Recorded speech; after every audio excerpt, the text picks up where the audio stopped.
हाँ बच्चों, अपन ने अपने लेक्चर नंबर 2 में लोगरिथम के होमवर्क किए थे, शानदार शानदार बेसिक देखा था, कई चीजें ऐसी थी।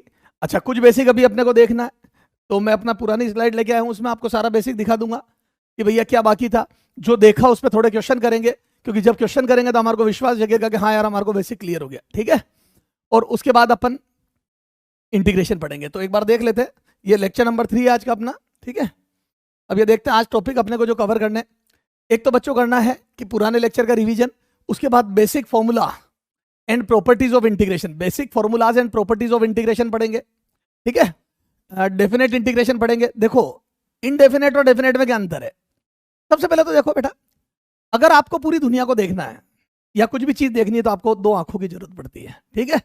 सर 2 आंख क्यों बोल रहे हो, हमारी तो अगर 1 आंख होगी तो भी देख लेंगे। बेटा अगर 3D व्यू नहीं आएगा, अगर आपकी 1 आंख होगी तो 3D, दोनों आंखों से आप पूरा 3D व्यू ले सकते हो, है ना, चीजों की डेप्थ भी देख सकते हो। तो हमारे को अगर ढंग से देखना है दुनिया को तो हमारे को 2 आंखों की जरूरत होती है। ऐसे ही अगर बेटा फिजिक्स को देखना है ना, तो फिजिक्स की 2 आंखें, इंटीग्रेशन एंड डिफरेंशिएशन। पूरी फिजिक्स में जो सबसे ज्यादा काम आएगा बेसिक मैथ का हिस्सा, वो है integration and differentiation. You can't move a single step without integration and differentiation in physics. आप फिजिक्स में एक कदम नहीं चल सकते अगर आपको इंटीग्रेशन डिफरेंशिएशन ढंग से नहीं आता तो। ओके, बहुत बेसिक चीज आनी चाहिए, ठीक है। तो आज अपन डिफरेंशिएशन, एक आंख आज अपनी वो सही करेंगे अपन, ठीक है। आई ड्रॉप वाई ड्रॉप डाल के उसको चकाचक करेंगे, फिर दूसरी आंख डिफरेंशिएशन में। तो फॉर्मूला, प्रॉपर्टी, उसके बाद डेफिनेट इंटीग्रेशन में एक न्यूमेरिकल वैल्यू आएगी, फाइनल आंसर, और ग्राफिकल रिप्रेजेंटेशन जो हमारे फिजिक्स में जगह जगह ग्राफ आएंगे, ठीक है।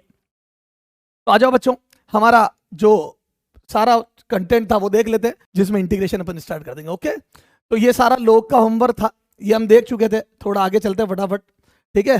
अब बेसिक में हमने ये देखे थे, क्यूब देख लिए थे, रूट देख लिए थे, ठीक है।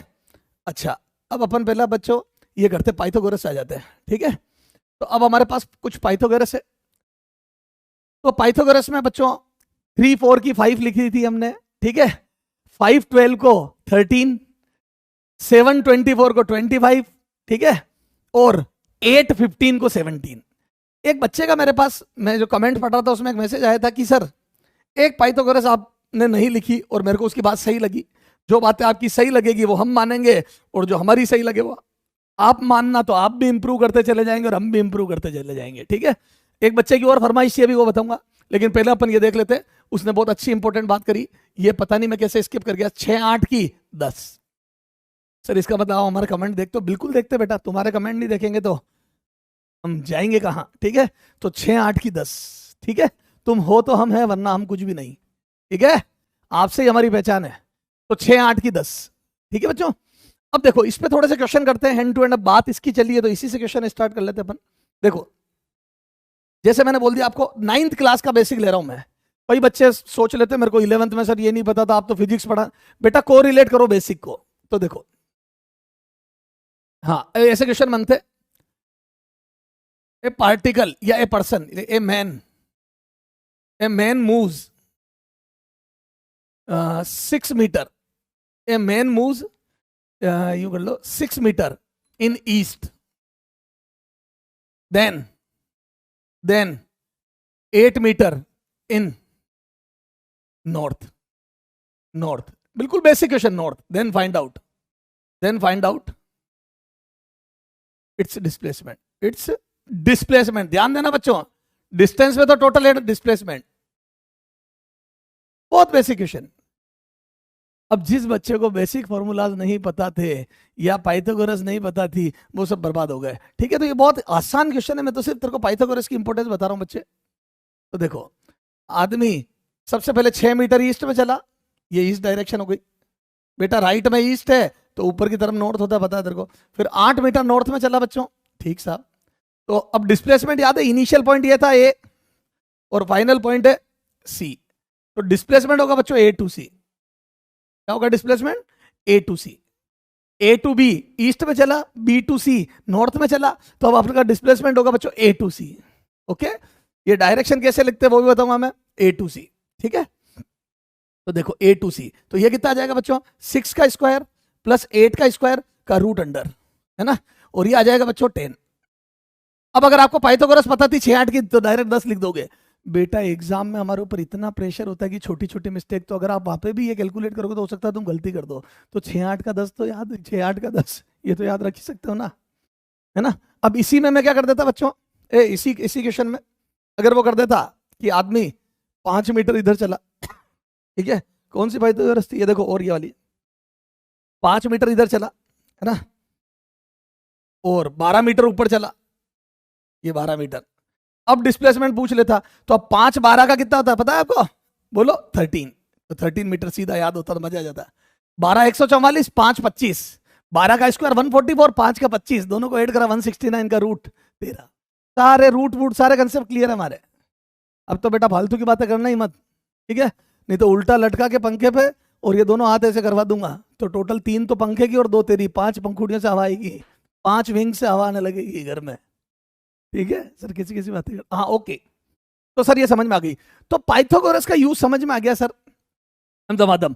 ये तेरे को पता है और क्या काम आएगा, एसी पढ़ोगे तब याद है वहां पे ट्राइंगल बनता है एक्सएल माइनस एक्सी और आर, तो वहां पे भी ट्राइंगल बनेगा, तो एक्सएल माइनस एक्सी मान लो आ गया तेरे, एक्सएल माइनस एक्सी आ गया 12 ओम, आर दे दिया 5 ओम, तो फट से वो 13 ओम हाइपोटेनस निकाल देना, उससे पावर फैक्टर कोस फाई निकाल सकता है, सब सब सब सब।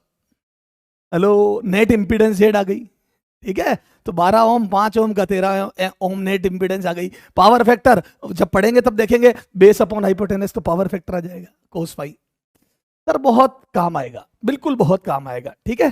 तो सर ये समझ में आ गया। चलो साहब, तो अब ज्यादा समय नहीं लेंगे अपन, ठीक है, ये तो मैंने तेरे को बता दिया। हाँ एक बच्चा देखो, ये सारे फॉर्मूले, अब बच्चों को क्या लगता है सर हमारे को क्या सिखा रहे हैं, तो हमें पता है इक्वेशन ऑफ मोशन। बेटा मैं ये नहीं कह रहा कि तुझे याद नहीं, चलो याद है, पर कई कई बार बच्चे मेरे पास आ जाते हैं। वो देखो एग्जाम्पल देख, इधर इधर का question, a particle is moving with initial speed, देखना हो, with initial speed, initial speed, initial speed या इनिशियल वेलोसिटी कर दो, velocity u equal to 10 metre पर सेकेंड, एंड इट्स एक्सेलरेशन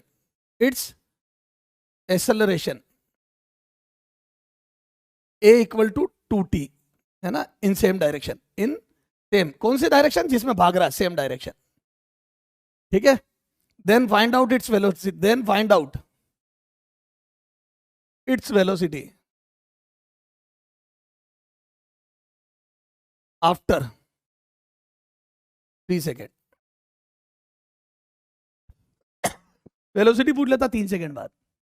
अब कई बच्चे मेरे पास आ जाते हैं कि सर देखो आपका लाल, मैंने बोला बोल मेरे लाल, बोले सर आपने पढ़ाया था तो देखो फाइनल वेलोसिटी निकालनी थी और हम v बराबर u प्लस एटी लगा के आ गए, और इनिशियल वेलोसिटी देखो ना सर 10 दी हुई थी और एक्सेलरेशन 2t दिया हुआ था, तो सर हमने 2t लिख दिया और टाइम का t लिख दिया, और फिर सर अगली स्टेप में 10 प्लस 2t स्क्वायर कर दिया और t की वैल्यू 3 रख दी, तो ये आ जाएगा सर 10 प्लस 2 इंटू 3 का स्क्वायर, तो सर ये आ गया 10 और ये प्लस 18 और ये आ गया 28 मीटर पर।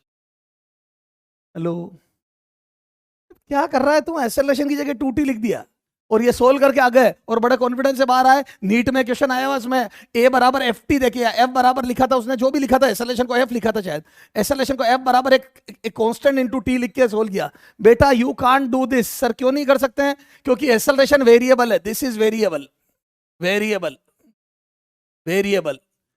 एक्सेलरेशन वेरिएबल होता है तो इक्वेशन ऑफ मोशन नहीं लगती है, तो फॉर्मूला याद कर और उसको कब अप्लाई करना है ये भी ध्यान रख। तो this formula would not be applicable, क्यों, क्योंकि एक्सेलरेशन वेरिएबल है, और ये फॉर्मूले लगाने के लिए एक्सेलरेशन कांस्टेंट चाहिए। कब लगेगी है, जब एक्सेलरेशन कांस्टेंट हो, a बराबर कांस्टेंट। हेलो, तो इक्वेशन ऑफ मोशन तूने याद तो कर ली, लेकिन ये तब लगेगी मेरे बच्चे जब एक्सेलरेशन कांस्टेंट होगा। अगर एक्सेलरेशन वेरिएबल होगा तो इक्वेशन ऑफ मोशन नहीं लगेगी, नहीं लगेगी, नहीं लगेगी। तो एक्सेलरेशन कांस्टेंट, तो सर अब कैसे करेंगे, इसको कैसे करेंगे, वो अपन 1D पढ़ेंगे तब सीखेंगे। मेरा एम अभी थोड़ी, उसमें इंटीग्रेशन करना पड़ेगा, एक ही जगह dv बाई dt लिखना पड़ेगा, फिर इंटीग्रेट करके लिमिट, इंटीग्रेशन अगला टॉपिक है अपना। तो तो तो तो कैसे करेंगे, कैसे करेंगे, कैसे करेंगे, आगे देखेंगे, आगे देखेंगे। बस तू तो ये समझ कि इक्वेशन ऑफ मोशन नहीं लगेगी, वो कब लगेगी, जब एक्सेलरेशन कांस्टेंट होगा। अगर यहाँ पे एक्सेलरेशन 2t की जगह 2 देता तो लगा देता, तो आ जाओ, इसको 2t की जगह 2 करके देख लेते हैं। हेलो, 2t की जगह 2 करके देख लेते हैं। ठीक है सर, 2।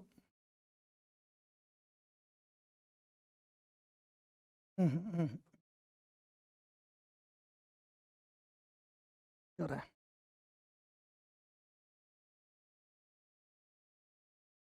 ठीक है चलो, चलो इसको मैं सही करके भेज दूंगा आपके पास, ठीक है ना। तो 2t की जगह 2 करके, अगर 2 होता तो अपन कर लेते, ठीक है ना। चलो आगे अगली स्लाइड पे चलते हैं।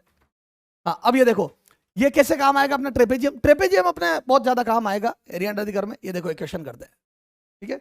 मैं 2 क्वेश्चन करा रहा हूं तुम्हारे को इन चीजों पे। तो देखो एक क्वेश्चन,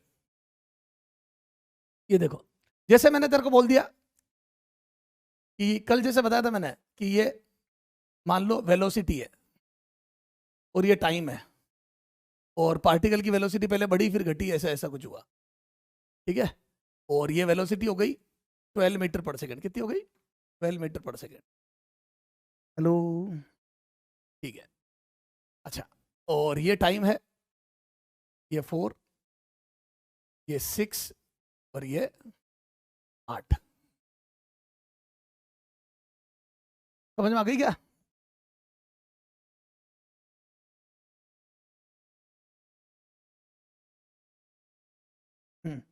ठीक है, ये है टाइम, ये सेकेंड में सारा टाइम। और अगले ने पूछ लिया डिस्टेंस या डिस्प्लेसमेंट बताओ, distance travelled by the particle या displacement of displacement of particle, ठीक है ना। वेयर एस बराबर एरिया अंडर, ये मैंने दिया हुआ है, वेयर एस बराबर। बेटा मैं तेरे को फिजिक्स थोड़ी करानी है, मेरे को तो ये बताना है कि ट्रेपेजियम कैसे काम आएगा। तो मेरा तो वेयर एस बराबर area under V versus T curve, okay. यहां पर डिस्प्लेसमेंट क्या है, जब वेलोसिटी पॉजिटिव तो ऊपर वाला area under the V versus T curve. तो आपको तो एरिया निकालना, तेरे को भी कोई मतलब नहीं है डिस्प्लेसमेंट कैसे निकालते हैं, ये मैं 1D पढ़ाऊंगा तब बताऊंगा। मैं तो ये बता रहा हूं ट्रेपेजियम काम कैसे आएगा, और वो तेरी कैलकुलेशन कितनी आसान कर देगा। तो अब देखो, तो अब इसका जब एरिया निकालूंगा मैं, ठीक है, तो एरिया निकालूंगा तो देखो एरिया कैसे आएगा।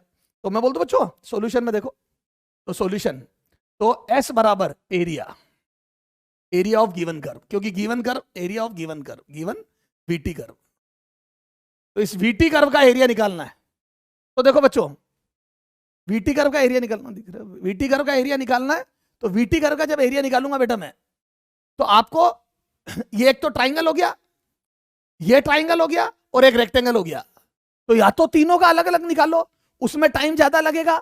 इससे बढ़िया ट्रेपेजियम का निकाल लेता हूं। तो देखो ट्रेपेजियम का एरिया कितना होगा, तो ट्रेपेजियम का एरिया हो जाएगा हाफ इंटू, कल दिखाया था आमने सामने वाली साइड का टोटल। तो ये वाली साइड हो जाएगी जो टाइम की लिमिट है, तो ये 4 से 6 2 सेकंड हो जाएगा। तो ये ए बराबर 2 सेकंड हो गया यहाँ, और ये बेस ये वाली लेंथ हो गई 8 सेकंड, तो बी बराबर 8 सेकंड हो गया। और हाइट, ये हाइट हो गई 12। तो ए प्लस बी इंटू हाइट, ये ट्रेपेजियम का एरिया है। हाफ इंटू दोनों आमने सामने वाली साइड का टोटल इंटू हाइट। तू अलग अलग कर लेना बेटा, इस राइट एंगल ट्राइंगल का एरिया अलग निकाल लेना, ये रेक्टेंगल का एरिया अलग निकाल लेना, और इस ट्राइंगल का एरिया अलग निकाल लेना।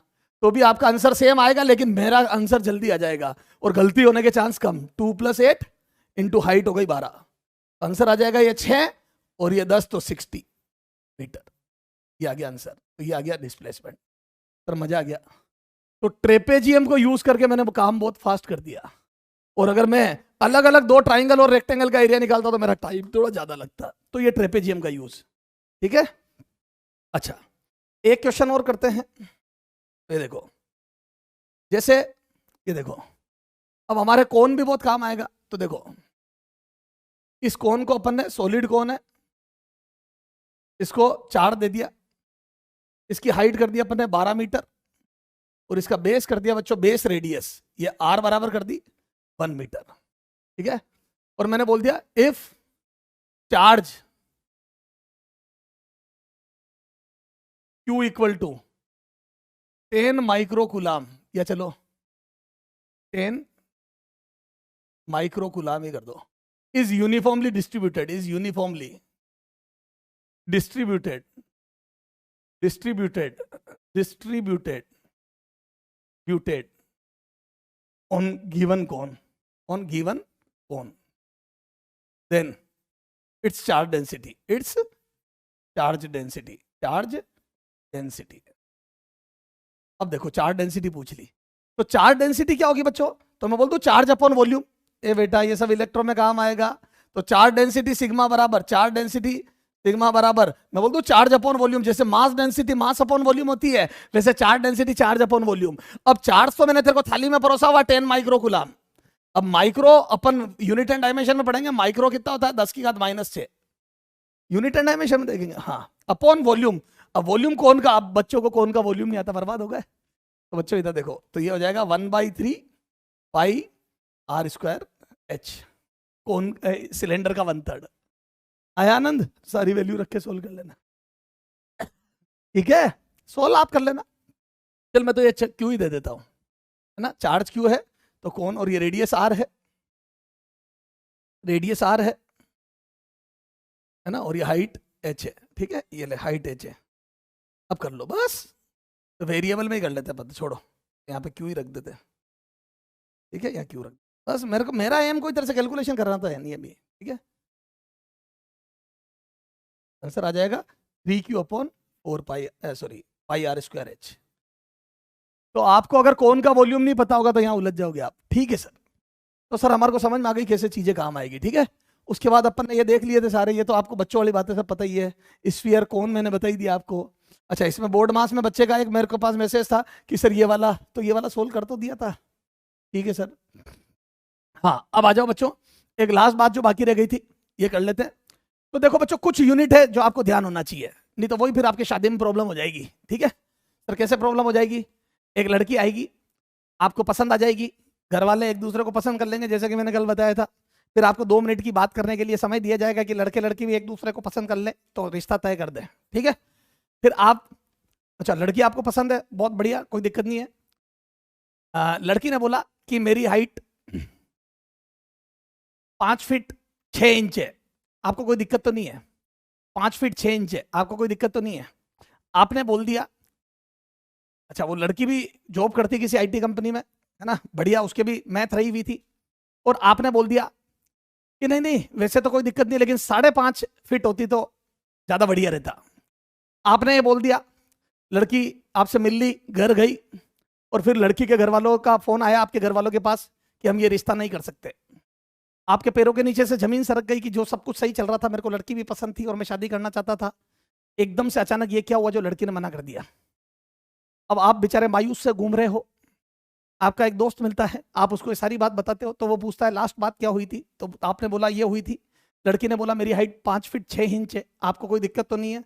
मैंने बोल दिया उसको कि वैसे तो कोई समस्या नहीं, लेकिन 5.5 फीट होती तो मेरे को बहुत अच्छा लगता। बोले बस इसीलिए तेरा रिश्ता कैंसिल हो गया। तो आप पूछते हो क्यों कैंसिल हो गया, ऐसा मैंने क्या बोल दिया? तो बोले, उस दोस्त ने बोला मूर्खानंद स्वामी, जो वो 6 इंच होते हैं वो आधा फीट ही होता है, आपके पैरों के नीचे से जमीन सरक गई, आपको समझ में आ गया आपका रिश्ता क्यों कैंसिल हुआ। तो मेरे बच्चे, अगर तू भी चाहता है तेरा रिश्ता कैंसिल ना हो तो बेटा छोटे छोटे कन्वर्जन याद कर ले, नहीं तो लड़की बर्दाश्त नहीं करेगी। ओके चलो ठीक है। तो सर बता दो आप क्या क्या है। तो 1 फीट में बच्चों 12 इंच होते हैं, ठीक है, और 1 इंच बराबर 2.54 सेंटीमीटर के करीब होता है। चल पहले तेरे को इंच और यही बता दू बेटा, नहीं तो ब्याह में तकलीफ आएगी। तो देखो 1 फीट बराबर कितने होते हैं बच्चों? 1 फीट में 12 इंच होते, समझ में आ गई? और बच्चों 1 इंच बराबर, 1 इंच बराबर कितना होता है? 1 इंच बराबर 2.54 सेंटीमीटर होता है, पर अपन 54 ही लेंगे बेटा, ज्यादा तिल का ताड़ मत बनाना, ठीक है? ये लेंगे उसकी, क्या हो गया? हाँ, तो अपन क्या करेंगे बच्चों, तो 1 फीट बराबर 12 इंच, ठीक है, और ये हो जाएगा 2.54 या 2.5, ठीक है? तो ये लगभग 30 इंच के करीब, 30 से थोड़ा ज्यादा होता है, 30 सेंटीमीटर सॉरी। तो 12 इंच बराबर, तो 1 फीट बराबर 30 सेंटीमीटर से थोड़ा सा ज्यादा, 30 सेंटीमीटर के आसपास कर दो। अच्छा, फिर जी बराबर 9.8, ये होता है बच्चों 32 फीट पर सेकेंड स्क्वायर। तो जो जी की वैल्यू 9.8 मीटर पर सेकंड स्क्वायर में होती है, वो 32 फीट पर सेकंड स्क्वायर भी होती है। ये एग्जाम में पूछा हुआ क्वेश्चन है, ये नहीं पता होगी तेरे को तो उलझ जाएगा मेरे लाल। तो ये छोटे मोटे कन्वर्जन पता होने चाहिए तेरे को, समझ में आ गई क्या? तो ये देखो, अगर अगला आपको बोल देगा इधर देखना हो,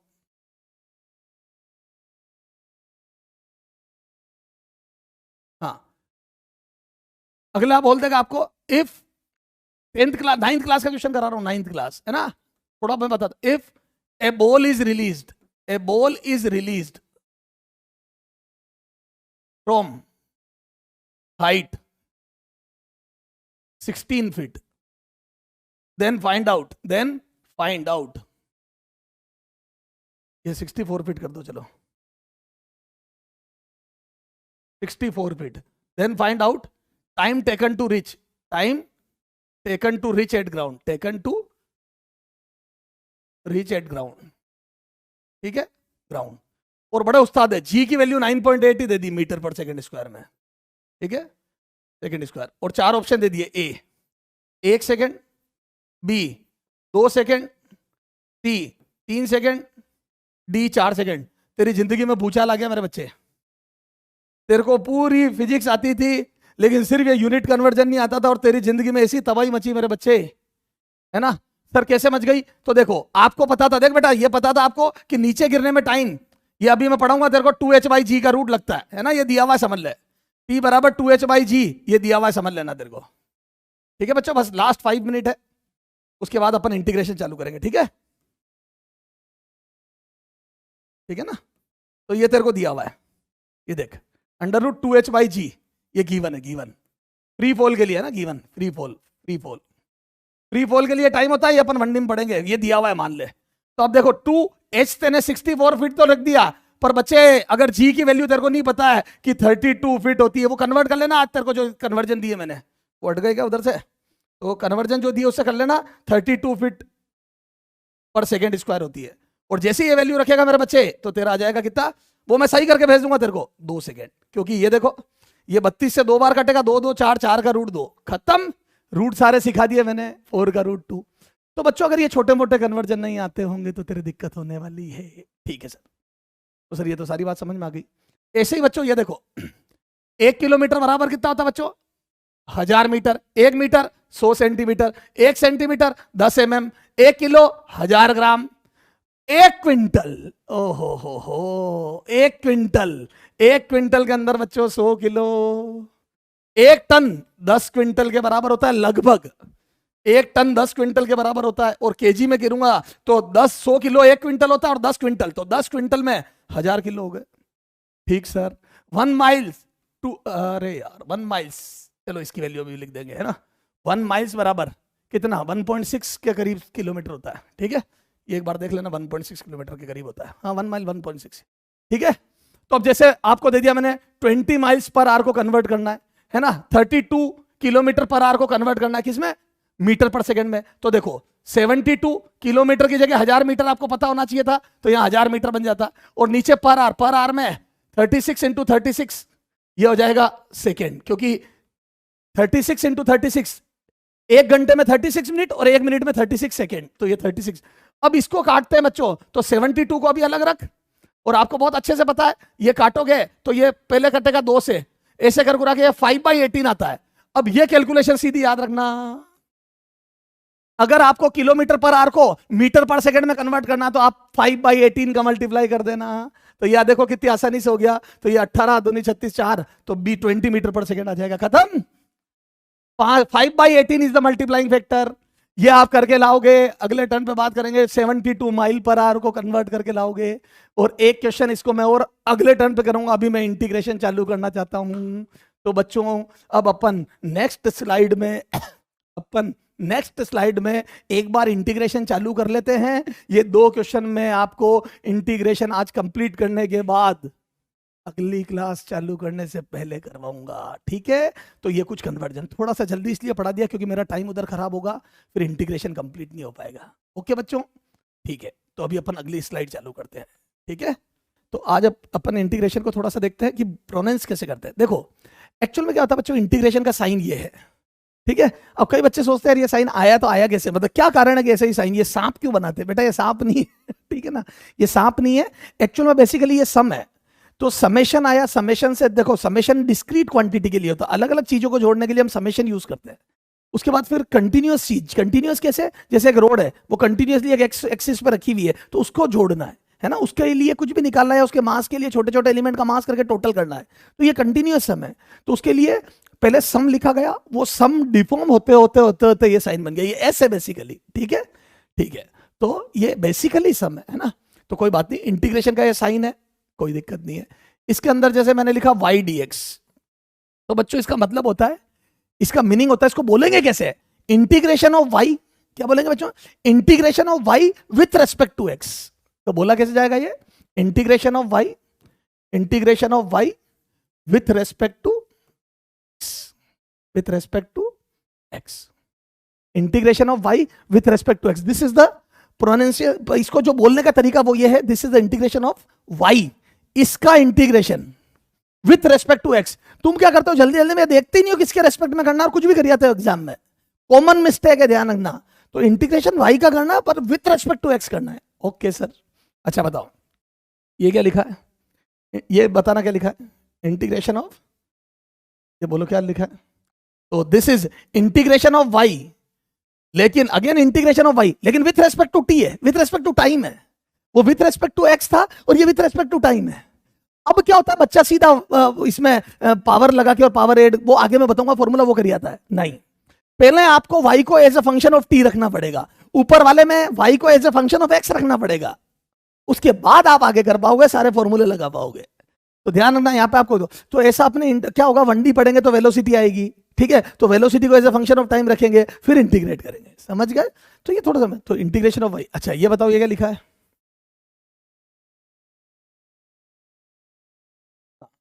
this is integration of x to the power n with respect to x। तो सर ठीक है, बोलने का तरीका तो पता पड़ गया, ठीक है, तो ये तो हो गया प्रोनाउंस करने का तरीका। अब कुछ बेसिक फॉर्मूलाज, ठीक है, तो इंटीग्रेशन के सम इंपोर्टेंट फॉर्मूलाज, ठीक है। तो देखो अपन उतने ही फॉर्मूले लिखेंगे बच्चों जितने हमारे फिजिक्स में काम आते हैं, लिखाने में तो मेरे पूरी बुक चलती थी इंटीग्रेशन की, जब मैं पढ़ता था जेई के लिए, मैंने जेई के लिए प्रिपरेशन करी थी बच्चों, हमारे पूरी इंटीग्रेशन की एक बुक थी, डिफरेंशिएशन की एक बुक थी, लिखाने में तो पूरी बुक के फॉर्मूले, खूब सारे फॉर्मूले बनते हैं, है ना, आईलेट रूल, कुछ नहीं करना है हमारे को, सिर्फ उतने ही फॉर्मूले पढ़ने जितने हमारे लिए जरूरी है, बीइंग ए मेडिकल स्टूडेंट, ठीक है, ठीक है साहब। तो देखो first formula, integration of x to the power n with respect to x, क्या है बच्चों ये, पहले बोल के बताओ, integration of x to the power n with respect to x, है ना, x के रेस्पेक्ट पे। तो इसका फॉर्मूला होता है बेटा, थोड़ा सा यहां से अपन, तो x to the power n plus 1 upon n plus 1, ठीक है, थोड़ा साफ लिख देता हूं, x to the power n plus 1 upon n plus 1। लेकिन बच्चों एक कांस्टेंट लगेगा c, फिर ये क्यों लगता है, आप बोल दिया कांस्टेंट लगेगा c, ये क्यों लगता है बच्चों, इसके अंदर इनिशियल कंडीशन छिपी हुई होती है। क्या छिपी हुई होती है, इनिशियल कंडीशन छिपी हुई होती है। क्लियर है सर, समझ में नहीं आया, मैं बताता हूं। जैसे क्या हुआ, किसी ने मेरे को ये बोल दिया कि आप मेरी वेलोसिटी निकालो, और कुछ डेटा दिए, मैंने इंटीग्रेशन करा और बोला वेलोसिटी मेरी ऐसी आनी चाहिए जो टाइम के साथ 2 से बढ़ रही है। तो मान लो मैंने सोल्व करा, इंटीग्रेशन करा और जो भी करा, वॉट जो भी, वो 2t आ गया, उसने बोल दिया गलत है। मैं सोच रहा हूं यार सही तो है, t बराबर 0 पे 0, t बराबर 1 पे 2, t बराबर 2 पे 4, तो 2 से बढ़ तो रही है, फिर ये गलत क्यों बोल रहे हैं मेरे को। तो मैंने बोला यार कहां से गलत है, तुमने बोला टाइम के साथ 2 से बढ़ नीचे बढ़ तो रही है, बोले नहीं, लेकिन t बराबर 0 पे तो मेरी वेलोसिटी 10 थी। सुनना ध्यान से, क्या बोल दिया अगले ने मेरे को, आपने तो निकाल के दिया, लेकिन t बराबर 0 पे मेरी वेलोसिटी 10 थी, इसमें t बराबर 0 पे 10 का आ रहा है। नो डाउट 2 से बढ़ रही है, मेरी तो 1 सेकंड बाद 12 हुई थी, तो 2 से तो बढ़ रही है, आपकी वेलोसिटी भी 2 से बढ़ रही है, लेकिन इनिशियल 10 का। मैंने कहा हाँ यार तो गलत हो गया। तो अगर मैंने इंटीग्रेशन जो भी, मतलब मेरे को जो डेटा दिए थे, अगर मैंने इंटीग्रेशन किया होता और यहाँ पे प्लस c लगाया होता, तो आज मेरे पास इस गलती को सुधारने का मौका होता। समझ में आ गई। तो क्या होता है जब आप इंटीग्रेट करते हो ना, और इनडेफिनेट इंटीग्रेशन करते हो जिसमें लिमिट नहीं होती है, तो उसमें क्या होता है बच्चों, एक एरर आ जाती है कि शुरुआत क्या थी वो कभी पता नहीं पड़ पाता है। तो वो शुरुआत क्या थी या इनिशियल कंडीशंस क्या रही होगी, वो सी में छिपी होती है। अब मैं क्या करूंगा बच्चों, उनके फॉर्मूले को तो मैं उनसे पूछूंगा, तो वो जब तक मेरे को ये नहीं बताएंगे इनिशियल वेलोसिटी क्या, तो मैं बोल दूंगा आपकी वेलोसिटी का फॉर्मूला ये है, देखो टाइम के साथ 2 बढ़ रही है। वो बोलेंगे सी क्या है, तो मैं बोलूंगा बताओ आप शुरू में क्या कर, आपकी शुरू में वेलोसिटी कितनी थी, आप इनिशियली कितनी वेलोसिटी से मूव कर रहे थे। वो बोलेंगे टी बराबर 0 पे मेरी 10 थी, तो मैं बोलूंगा फिर यार टी बराबर 0 पे 10 रखो, टी बराबर 0 पर v बराबर 10 रखो, और जैसे ही 10 रखेंगे तो यहाँ पे 10 बराबर 0 प्लस सी की वैल्यू 10 आ जाएगी, और वो सी की वैल्यू 10 यहाँ रखूंगा तो उनकी वेलोसिटी ये बन गई। आया आनंद। तो सी का मीनिंग समझ में आया, सी में इनिशियल कंडीशन छिपी हुई होती है, शुरुआत छिपी हुई होती है आदमी की। ओके खैर अभी अपन जैसे जैसे धीरे धीरे आगे बढ़ेंगे वो और बातें क्लियर होगी, लेकिन सी का मतलब समझ में आया या नहीं आया। ये कोई फैशन नहीं है सी लगाना, कई बार बच्चे नहीं लगाते, ओ सर इसमें क्या हो गया, अरे बहुत कुछ हो गया। आपने याद है एसएचएम पढ़ा था, तो एसएचएम में याद है आपने प्लस फाइव लिखा था, याद करो। एक्स को निकाला था v बराबर ओमेगा अंडर रूट ए स्क्वायर माइनस एक्स स्क्वायर आया था, फिर v की जगह dx बाई dt लिखा था, फिर dt उधर ले जाकर इंटीग्रेट करा था, तो वो एक अजीब सा फॉर्मूला लगा के प्लस फाइव आपने लिखा था। वो प्लस फाइव मतलब वो c था, तो वो इनिशियल फेज हो गया। शुरू में आप कहां हो वो उससे डिसाइड, छोड़ो। ठीक है सर, तो ये हो गया पहला फॉर्मूला। ठीक है, वेरी वेरी इंपॉर्टेंट। अगला फॉर्मूला, ठीक है, अगला फॉर्मूला में क्या होता है, ओनली dx होगा। तो dx का मतलब मैं बोलता हूं बच्चों 1 इंटू dx। कई बच्चे बोलते कुछ नहीं है तो जीरो, अरे कुछ नहीं है तो जीरो कहां से हो गया, जीरो होता तो पूरे को जीरो बना देता। कुछ नहीं है तो 1 इंटू dx है, और 1 क्या है, x की पावर जीरो। 1 को क्या मैंने बताया ना कल, किसी की भी पावर जीरो, कल मतलब आपको पता है पिछली क्लासों में x की पावर जीरो, किसी की 1 क्या होता है, किसी की भी पावर जीरो 1 होता है, तो मैं इसको x की पावर जीरो लिख रहा हूं। सर आप क्यों लिख रहे हो x की पावर जीरो, क्योंकि मेरे को x की पावर का फॉर्मूला पता है। तो x की पावर जीरो का तो 0 प्लस 1 अपॉन 0 प्लस 1, तो x की पावर 0 प्लस 1 1 हो गया, तो x आ जाएगा। तो ये याद ही रखना है, तो ये आ जाएगा x प्लस सी। ठीक है सर, तो ये सेकंड फॉर्मूला हो गया। ठीक है, थर्ड फॉर्मूला, e की पावर x का इंटीग्रेशन। e क्या है बच्चों, एक न्यूमेरिकल कांस्टेंट होता है 2.7, तो e की पावर x का इंटीग्रेशन e की पावर x ही होता है। ठीक है, प्लस सी।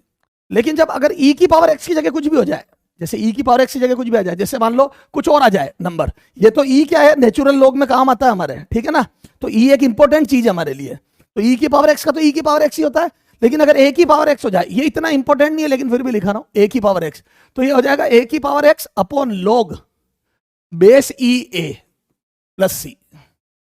ठीक है, लॉग का ज्ञान आपको हो ही जाएगा, तो लॉग a बेस e। अब देखो उस वो भी फॉर्मूला यही था, अब यहां पे देखो, या a की जगह e लिख दो, a की जगह e, क्योंकि a भी न्यूमेरिकल वैल्यू है, पर a कुछ भी हो सकता है, 2 की पावर, 3 की पावर, 4 की पावर, कुछ भी, लेकिन पिछले वाले में e फिक्स है 2.7, तो वो एक स्पेशल के लिए है और ये जनरलाइज हो गया। अब यहां पे चाहो तो a बराबर e लिखो, जैसे ही a बराबर e लिखोगे आप, जैसे ही a बराबर e लिखोगे, यहां e की पावर x हो गया और नीचे e, यहां पे भी e आ गया, और लॉग में अपन पढ़ेंगे सेम होता है तो 1 वैल्यू होती है, लॉग के अंदर सेम होता है ना, e तो वैल्यू 1 होती है, तो वो e की पावर x ही आ जाएगा, समझ गए, नीचे 1 बन जाएगा।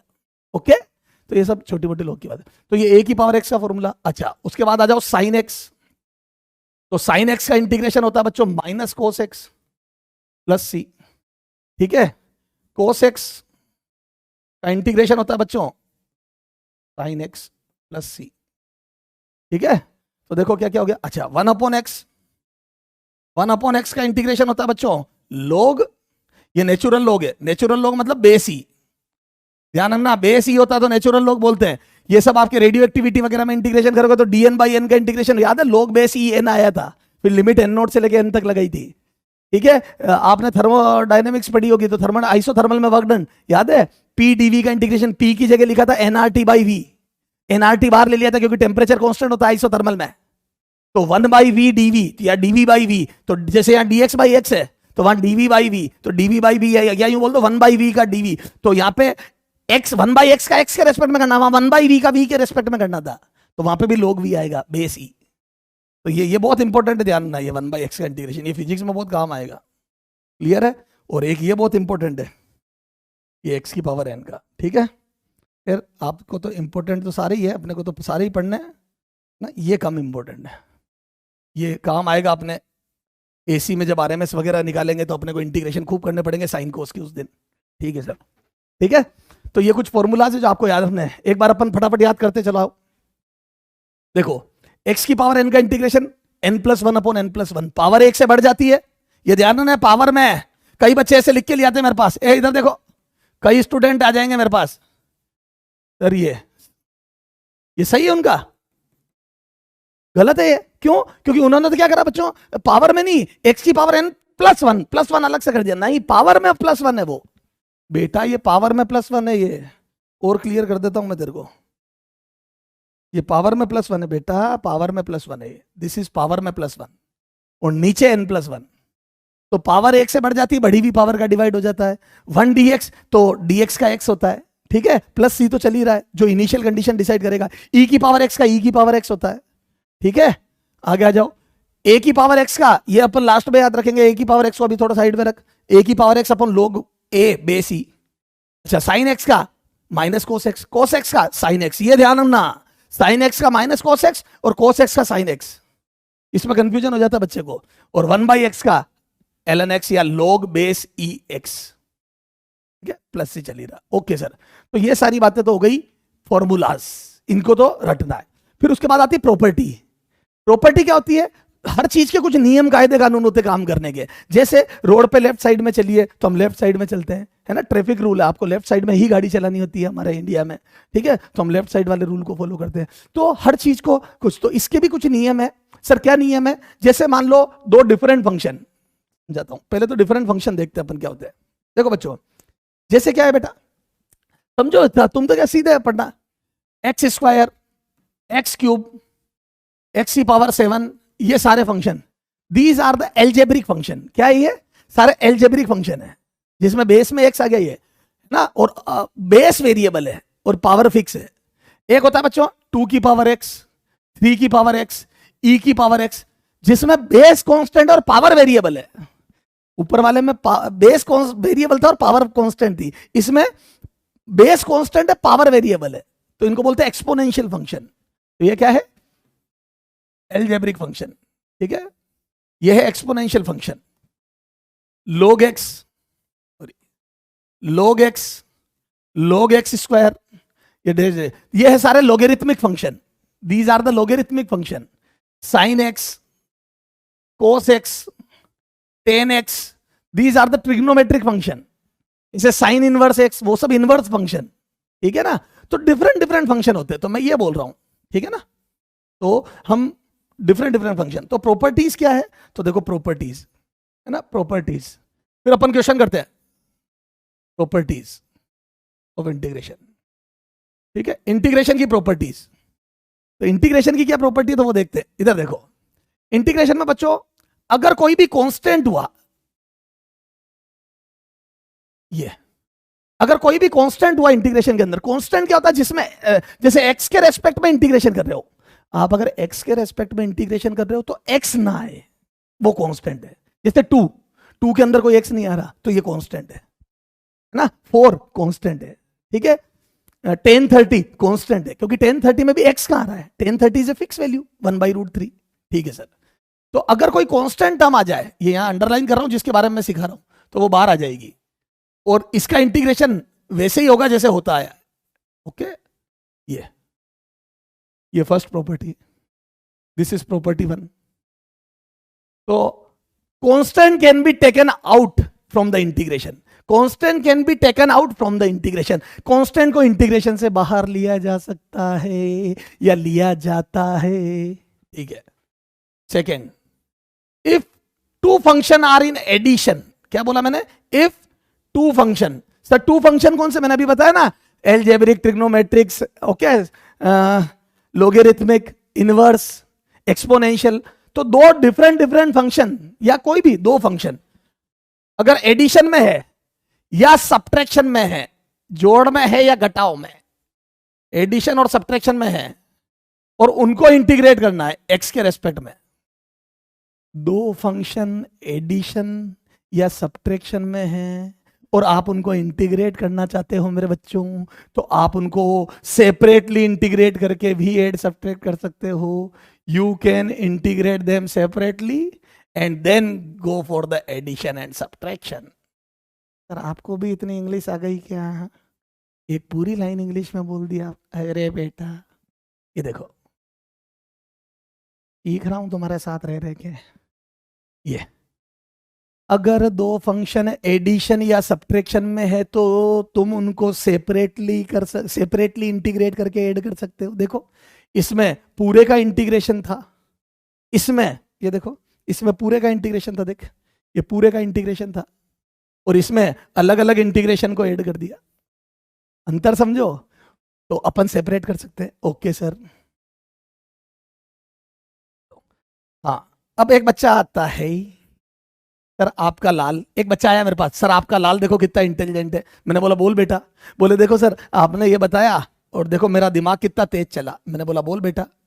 सर fx इंटू जी एक्स, है ना, जैसे एडिशन सब्ट्रैक्शन है सर, अगर 2 चीजें मल्टीप्लाई में हो तो भी सर मैंने आपके लाल ने दोनों को सेपरेट इंटीग्रेट करके मल्टीप्लाई कर दिया, दोनों को सेपरेट इंटीग्रेट करा। सर देखो ना, देखो सर, ये देखो सर, ये पूरे का मल्टीप्लिकेशन का इंटीग्रेशन है, मैंने इंटीग्रेट करने के बाद मल्टीप्लाई कर दिया, आपका लाल। गलत है ये, ऐसी कोई प्रॉपर्टी नहीं होती है, आप किसी भी इंटीग्रेशन में ये नहीं कर सकते, ठीक है। तो this is absolutely wrong. Okay बच्चों, दिस इज एब्सोल्युटली रॉन्ग, ठीक है ना, ऐसा नहीं किया जा सकता, ऐसा नहीं किया जा सकता, ठीक है। तो हम एडिशन सब्ट्रैक्शन में तो सेपरेट कर सकते हैं, लेकिन मल्टीप्लिकेशन डिवीजन में सेपरेट नहीं कर सकते। तो सर अगर x इंटू ई की पावर x का इंटीग्रेशन करना होगा तो क्या करेंगे? x का तो कर सकते हैं, e की पावर x का तो कर सकते हैं, लेकिन दोनों मल्टीप्लाई में होंगे तो क्या करेंगे?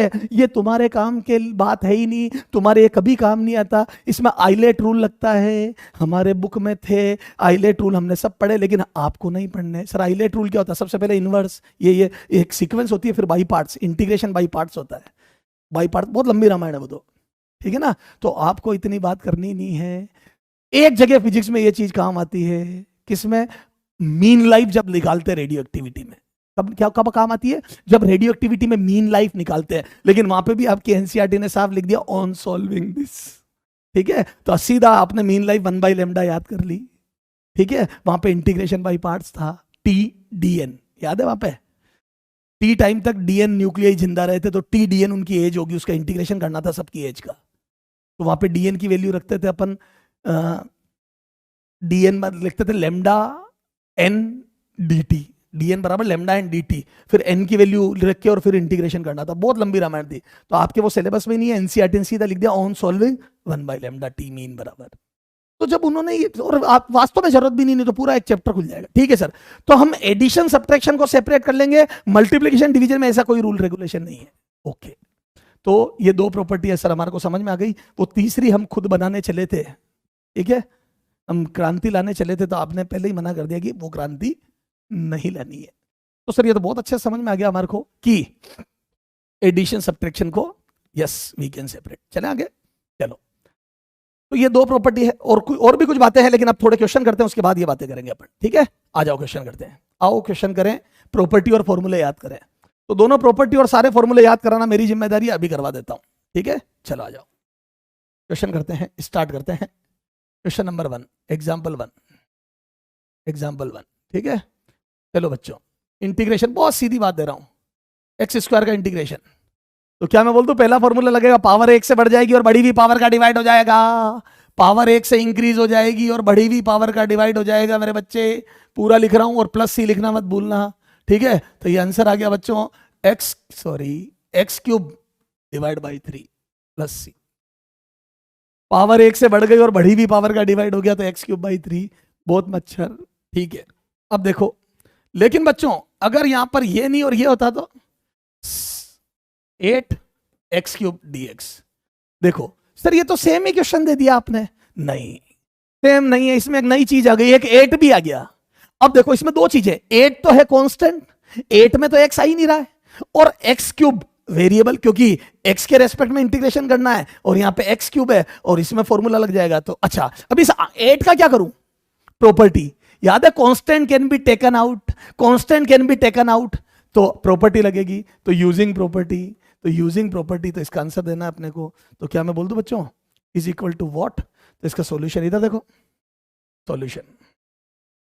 तो क्या मैं बोल दूं बच्चों, 8x³ dx को अपन लिख दें 8 बार x³ dx, लिख दो यार, यूजिंग प्रॉपर्टी, यूजिंग प्रॉपर्टी 1, जिसको मैंने नाम 1 दिया वो प्रॉपर्टी यूज कर रहा हूं, यूजिंग प्रॉपर्टी 1। बेटा प्रॉपर्टी वो वाली नहीं है सर, पापा ने मेरे को बोला था ये प्रॉपर्टी तेरी है, वो प्रॉपर्टी नहीं, प्रॉपर्टी 1 का मतलब मैंने जो दो प्रॉपर्टी लिखी उसमें से 1, तो 8 बार ले लिया। अब x³ का इंटीग्रेशन, ये फॉर्मूला लग जाएगा, तो कांस्टेंट बार ले लिया, और इसकी रामायण वही जो पहले करते आए अपन बेटा, संभवानी युग, इसका वो का वही रामायण है, प्लस सी, ठीक है। ये 4 से कट गया, तो आंसर कितना आ जाएगा बोलो, 2x⁴ प्लस सी, तो 2x⁴ प्लस सी, ठीक है। तो पावर 1 से बढ़ गई, बढ़ी हुई पावर का डिवाइड दे दिया, कांस्टेंट बाहर आ गया, तो कांस्टेंट को बाहर ले सकते हैं, बढ़ी हुई पावर का डिवाइड, ठीक है सर। तो एक प्रॉपर्टी समझ में आ गई, एक फॉर्मूला। अब आगे बात करते हैं और प्रॉपर्टी और फॉर्मूलों की बात करते हैं। आजा मेरे बच्चे, ये ले एग्जाम्पल नंबर 3, थोड़ा सा लेवल बढ़ाते हैं, तो ये आ जाएगा बच्चों 2x + 3 sin x, ठीक है, प्लस 4e⁻x प्लस 5। सर इतना बड़ा, सर इतना बड़ा, बेटा बड़ा भया तो क्या भया, जैसे पेड़ खजूर, पंथी को छाया नहीं, फल लागे अति दूर। बेटा बड़ा क्वेश्चन देख के घबराओ मत, ठीक है। बड़े क्वेश्चन उल्टे ज्यादा आसान होते हैं क्योंकि उनमें इंफॉर्मेशन ज्यादा छिपी हुई होती है। बड़े क्वेश्चन का मतलब ज्यादा इंफॉर्मेशन, पॉजिटिव वे में लो हर चीज को। ओके, आ जाओ। तो सर इसका आंसर क्या आएगा, ये पूछा जा रहा है हमारे से। तो what will be the answer of this. तो चूंकि ये इनडेफिनेट इंटीग्रेशन है, क्या है ये, इनडेफिनेट, क्योंकि लिमिट नहीं है, तो इसका मतलब इसका आंसर तो वेरिएबल में ही आएगा। अच्छा, प्रॉपर्टी, तो देखो solution using property 2, using property 2। सबसे पहले प्रॉपर्टी 2 यूज करके सबको सेपरेट कर दो, क्योंकि देखो सब एडिशन में, चलो एक माइनस भी लगा दो, है ना, ये ले, ये सब एडिशन में नहीं करके चलो एक माइनस लगा देता हूं तेरे लिए, ये ले, माइनस लगा दूं। अरे बेटा तू खुश हो जाएगा ना यार कि एक माइनस भी आया था। एडिशन सब्ट्रैक्शन में ओके, माइनस लगा दिया, बस खुश हो जा। चलो, तो यूजिंग प्रॉपर्टी 2, जैसे ही प्रॉपर्टी 2 यूज करूंगा तो yes I can separate these. तो 2x अलग कर दिया, 2x अलग कर दिया मेरे बच्चे, थोड़ा बड़ा कर दिया, हाँ 3 sin x अलग कर दिया। बेटा देख शुरुआत है इसलिए मैं बिल्कुल एक एक स्टेप लिख रहा हूं, प्लस फिर मैं थोड़ा सा डायरेक्ट लिखना चालू कर दूंगा, और e⁻x plus sorry minus, plus हो चाहे माइनस हो, yes you can separate them. ये तो 4 स्टेप थी, 4 ही थी ना, हाँ 4 थी, चारों को अलग कर दिया क्योंकि सब में प्लस माइनस था। अगर मल्टीप्लिकेशन डिवीजन होता तो नो आई कांट डू, ठीक है, अगर ऐसा मल्टीप्लिकेशन डिवीजन होता तो मैं नहीं कर सकता था। अच्छा ठीक है, अब second property using property, sorry हाँ यूजिंग प्रॉपर्टी, ये मैंने प्रॉपर्टी 2 लिख दी।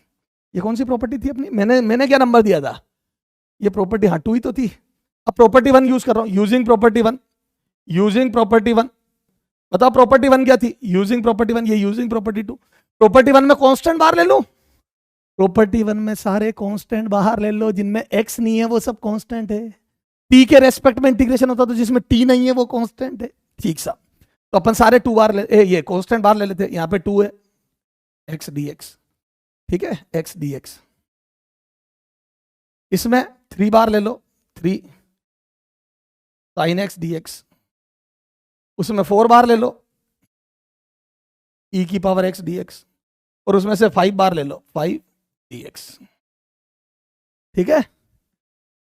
एक में से 2 बार ले लिया, एक में से 3 बार ले लिया, एक में से 4 बार ले लिया, एक में से 5 बार ले लिया, सारे कांस्टेंट बाहर आ गए। तो दोनों प्रॉपर्टी कैसे कहा हमारी समझ में आ गया बेटा, एक ही क्वेश्चन सब समझा देगा कैसे प्रॉपर्टी लगती है, सेपरेट कर सकते हैं प्लस माइनस में, कांस्टेंट बाहर ले सकते हैं। अब सारे फॉर्मूलास देखो, मैंने जानबूझ के सब डिफरेंट डिफरेंट फंक्शन दिए क्योंकि मैं सारे फॉर्मूला याद कराना चाहता हूं।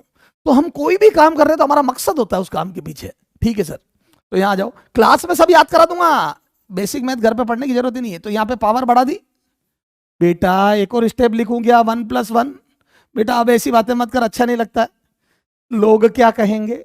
हाँ sin x का, हाँ अब देखो, ए बेटा कलाकार होती है दुनिया, कलाकार होती है, ए मेडिकल, ए बायोलॉजी, बच्चा क्या करता है, sin x को लिख देता है -cos x। तो सर वही तो लिखना है, पर देख लिखने का तरीका देख कैसे लिखता है मेरा बच्चा। अभी उसको राष्ट्रपति अवार्ड दिलाऊंगा मैं, sin x को -cos x।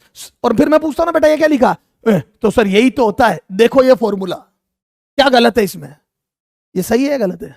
कई बच्चे तो सोच रहे हैं सर सही तो है। बेटा ये तो 3 - cos x हो गया, 3 से तो मल्टीप्लाई करना था ना -cos x को, तो यहां ब्रैकेट बनाओ, दिस इज, ये तो 3 - cos x है, 3 × -cos x चाहिए था मुझे, समझ में आ रही है। वो तो 3 - cos x हो गया था, मुझे चाहिए था 3 × -cos x, ये दोनों मल्टीप्लाई में, ये बेसिकली -3 cos x बनेगा। ओके, तो sin x का इंटीग्रेशन -cos x है और वो 3 के साथ मल्टीप्लाई में, तो उसके लिए ब्रैकेट बना दिया, ठीक सर। अच्छा +4, e⁻x का इंटीग्रेशन e⁻x ही होता है, -5, और dx का इंटीग्रेशन x होता है। मैंने कहा था ना याद कर लेना dx का इंटीग्रेशन x। तो देखो यहां से इधर देखो, इधर देख, ये dx का इंटीग्रेशन x, e⁻x का e⁻x, सारे फॉर्मूला पे मैं रेड ये एरो लगा रहा हूं ताकि sin x का -cos x और x का x²/2। हेलो, ये सारे कांस्टेंट। अब इसको फाइनल आंसर लिखते हैं। तो इधर देखो, यहां देखो, यही लिख रहा हूं बेटा, वो अगले पेज पे नहीं लिख रहा हूं, यहां देखो आंसर, क्या आ जाएगा ये इक्वल टू, यहां आ गया एक्स स्क्वायर बाई टू, इस 2 से 2 कट जाएगा, तो पहली स्टेप आ गई एक्स स्क्वायर, एनी प्रॉब्लम?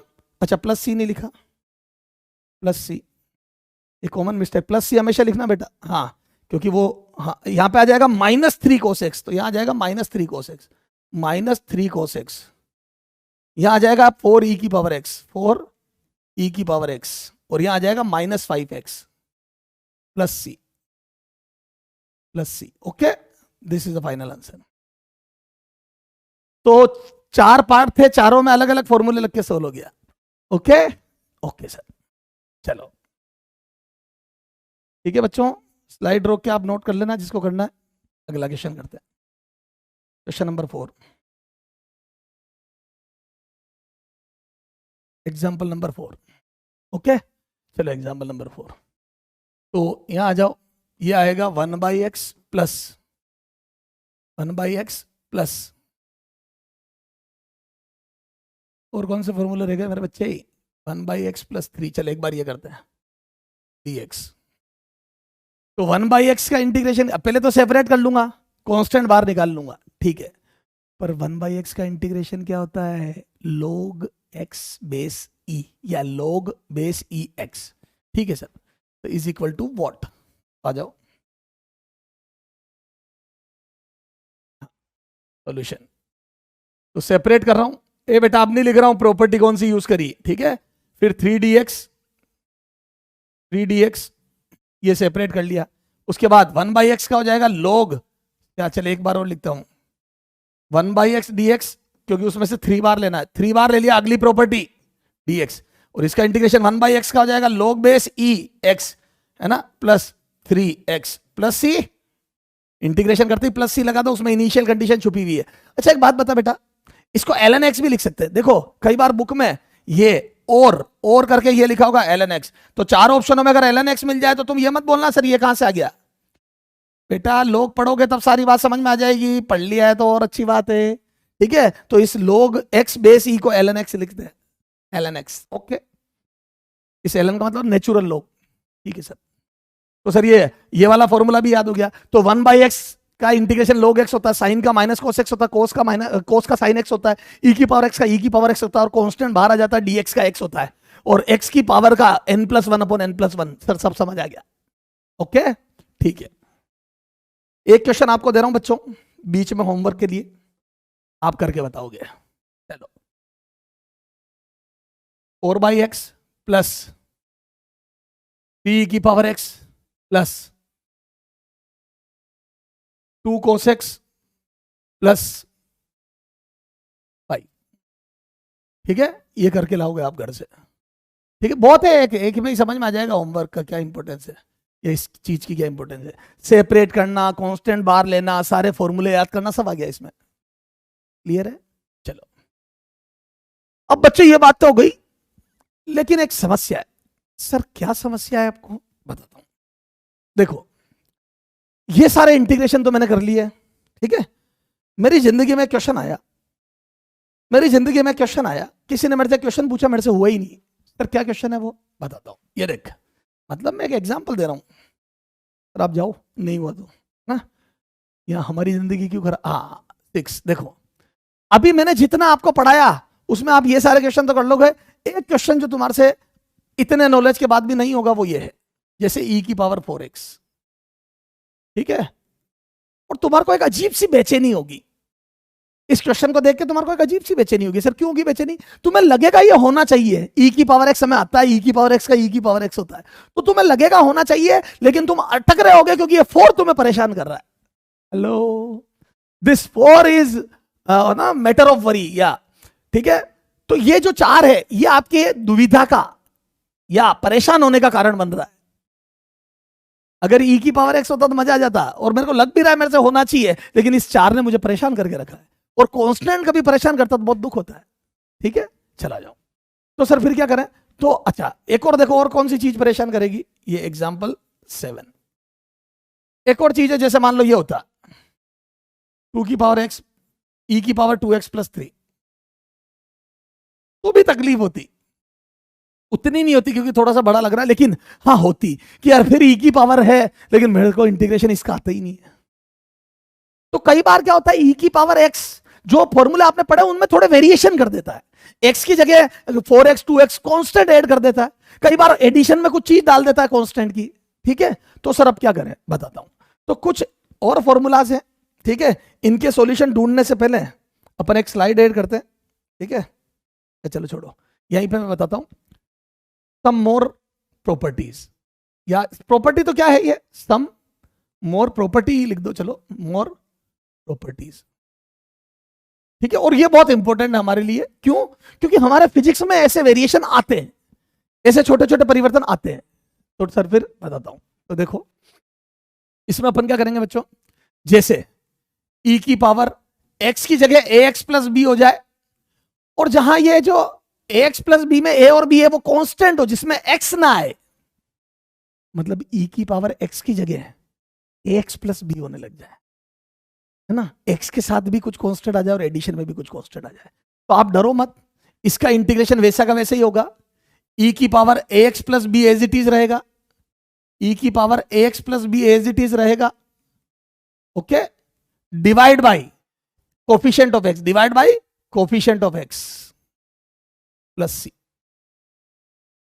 नीचे x के कोफिशिएंट का डिवाइड हो जाएगा, समझ गए, कोफिशिएंट ऑफ x बाई सी। तो यहां पे क्या आ जाएगा बोलो, ये आ जाएगा e की पावर ax, देखो b से मतलब नहीं है मेरे को, प्लस b तो ठीक है, डिवाइड हो जाएगा a का, कोफिशिएंट ऑफ x a है ना, अरे अंडरलाइन कर लो यार, ये ले कोफिशिएंट ऑफ x a है, कोफिशिएंट ऑफ x, ठीक है, ये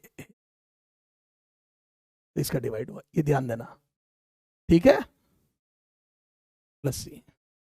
तो जब भी e की पावर x की बजाय e की पावर x के साथ कोई कांस्टेंट ax प्लस b मिल जाए, तो ax प्लस b में आपको x के कोफिशिएंट का डिवाइड करना है, ठीक है, b से मतलब नहीं, x के कोफिशिएंट a का डिवाइड करना है, ओके। ऐसे ही और फॉर्मूले बन जाएंगे, देखो अब आप बताना मेरे को, अगर ऐसा हो जाए तो, ये प्रॉपर्टी है, ऐसा हो जाए तो cos ax plus b into dx। अब बताओ अब क्या करोगे, तो यहां फिर cos का साइन, तो cos का साइन होता वो तो ठीक है, लेकिन इस बार x की जगह ax प्लस b है, तो a का डिवाइड कर देना, तो यहां आ जाएगा साइन, तो जो इंटीग्रेशन होता है ax प्लस b तो as it is, divide by a करना मत भूलना, नहीं तो घर वाले आपको भूल जाएंगे, आप कौन, ठीक है, मुंह पे गेट बंद करेंगे। तो ये एक और प्रॉपर्टी आ गई। तो देखो ये चीजें अपन ने नई सीखी, ओके, ये चीजें नई सीखी हमने, these are the new properties, these are the new properties मेरे बच्चों, these are the new properties. Hello, तो ई की पावर का कर दिया, कोस का कर दिया, ठीक है, अब आ जाओ साइन का, ठीक है, अच्छा बस समझ गया ना। अब एक इंपॉर्टेंट बात और बताऊंगा, अगर 1 में भी हो जाए ax प्लस बी, हेलो, तो 1/x का, देखो इसको बोलते हैं लीनियर इक्वेशन, ये सिंगल पावर x की, बेटा ऐसा नहीं हो ax स्क्वायर प्लस बी हो जाए तो भी कर दो, नहीं, नीचे सिंगल पावर हो x की, जैसे 1/x का log x होता ना, अरे 1/x का log बेस x या ln x होता है, वैसे अगर 1 में x की जगह कोई लंबी रामायण हो ax प्लस बी तो भी log x ही होगा, क्योंकि नीचे लीनियर इक्वेशन है, तो 1 लीनियर इक्वेशन, तो यहां मैं लिख रहा हूं लीनियर इक्वेशन, हेलो, ये भी हमारे फिजिक्स में काम आएगा, दिस इज लीनियर इक्वेशन, क्या है ये, लीनियर इक्वेशन, अरे क्या कर रहा हूं मैं, linear equation, linear equation in x, अगर नीचे लीनियर इक्वेशन इन एक्स हो तो भी log होएगा, तो ये देखो ये आ जाएगा बच्चों, equal to log base e ax plus b, लेकिन वही a का डिवाइड करना मत भूलना, a का डिवाइड करना मत भूलना, तो ax प्लस बी, तो 1 लीनियर इक्वेशन का log हो जाएगा, और नीचे x के कोफिशिएंट का डिवाइड हो जाएगा और प्लस सी आ जाएगा, ओके, ठीक है sir, this is one more formula. तो हमारे पास 3 और नई चीजें आ गई, या 3 और काइंड ऑफ प्रॉपर्टीज आ गई, कि अगर x की जगह कुछ कांस्टेंट उसके और कुछ 2-4 कांस्टेंट मिक्स करके ax प्लस बी बना दिया जाए, तो आप इंटीग्रेशन तो जैसे करते थे वैसे करते रहो, डिवाइड बाई x का कोफिशिएंट और कर देना, ठीक है, ऐसे ही डिफरेंशिएशन में मल्टीप्लाई हो जाएगा x का कोफिशिएंट, वहां पे भी प्रॉपर्टी लगभग एक जैसी बनती है, ठीक है सर, आ जाओ, अब आ जाओ यहाँ पे, तो इसका अब आप सोल्व कर पाओगे, आप बोलो बच्चों, आप बताओ, हाँ बोलो, तो यहां पे देखो ई की पावर का ई की पावर ही होगा, देखो यहां से ई की पावर का ई की पावर ही होगा, तो ई की पावर 4x ही रहेगा, ई की पावर 4x ही रहेगा, डिवाइड बाई 4 और हो जाएगा, x के कोफिशिएंट का डिवाइड और हो जाएगा 4 का, प्लस सी। सर आनंद आ गया। तो x के कोफिशिएंट को डिवाइड और कर देना, यहां आ जाओ, यहां देखो, ये लंबी रामायण, बोलो इसका क्या करोगे, तो इक्वल टू बोलो, ई की पावर का ई की पावर ही रहेगा, ई की power 2x plus 3 divide by 2 plus C. आया मजा? ये तो बहुत आसान हो गया, बिल्कुल बहुत आसान है। ये देखो और दे रहा हूं क्वेश्चन, देखो ये एग्जाम्पल 8 करके बताओ, ये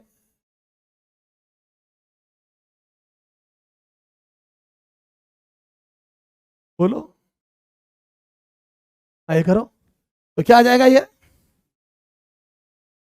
देखो, ये क्वेश्चन है आपके लिए, बेटा जागते रहो मेरे भरोसे मत रहो। मैंने बताया था ना हमारा चौकीदार, हाँ, घर के बाहर तो चौकीदार निकलता था, बोलता था जागते रहो मेरे भरोसे मत रहो, सब आपको करना है बेटा, खुद करेंगे, मेरे भरोसे नहीं रहना। तो बताओ ये लीनियर इक्वेशन हो गई, this is linear equation, linear equation.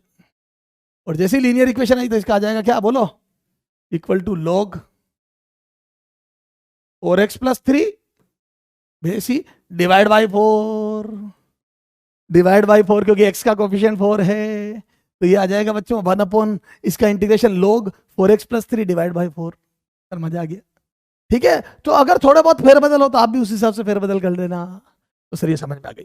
तो this was all about indefinite integration, property, formula और ये कुछ और प्रॉपर्टी। अब आ जाओ बच्चों, डेफिनेट इंटीग्रेशन क्या होता है। तो अब अपन बात करेंगे बच्चों डेफिनेट इंटीग्रेशन की। किसकी बात करेंगे, डेफिनेट इंटीग्रेशन। किसकी बात की जाएगी बच्चों, डेफिनेट इंटीग्रेशन, डेफिनेट इंटीग्रेशन,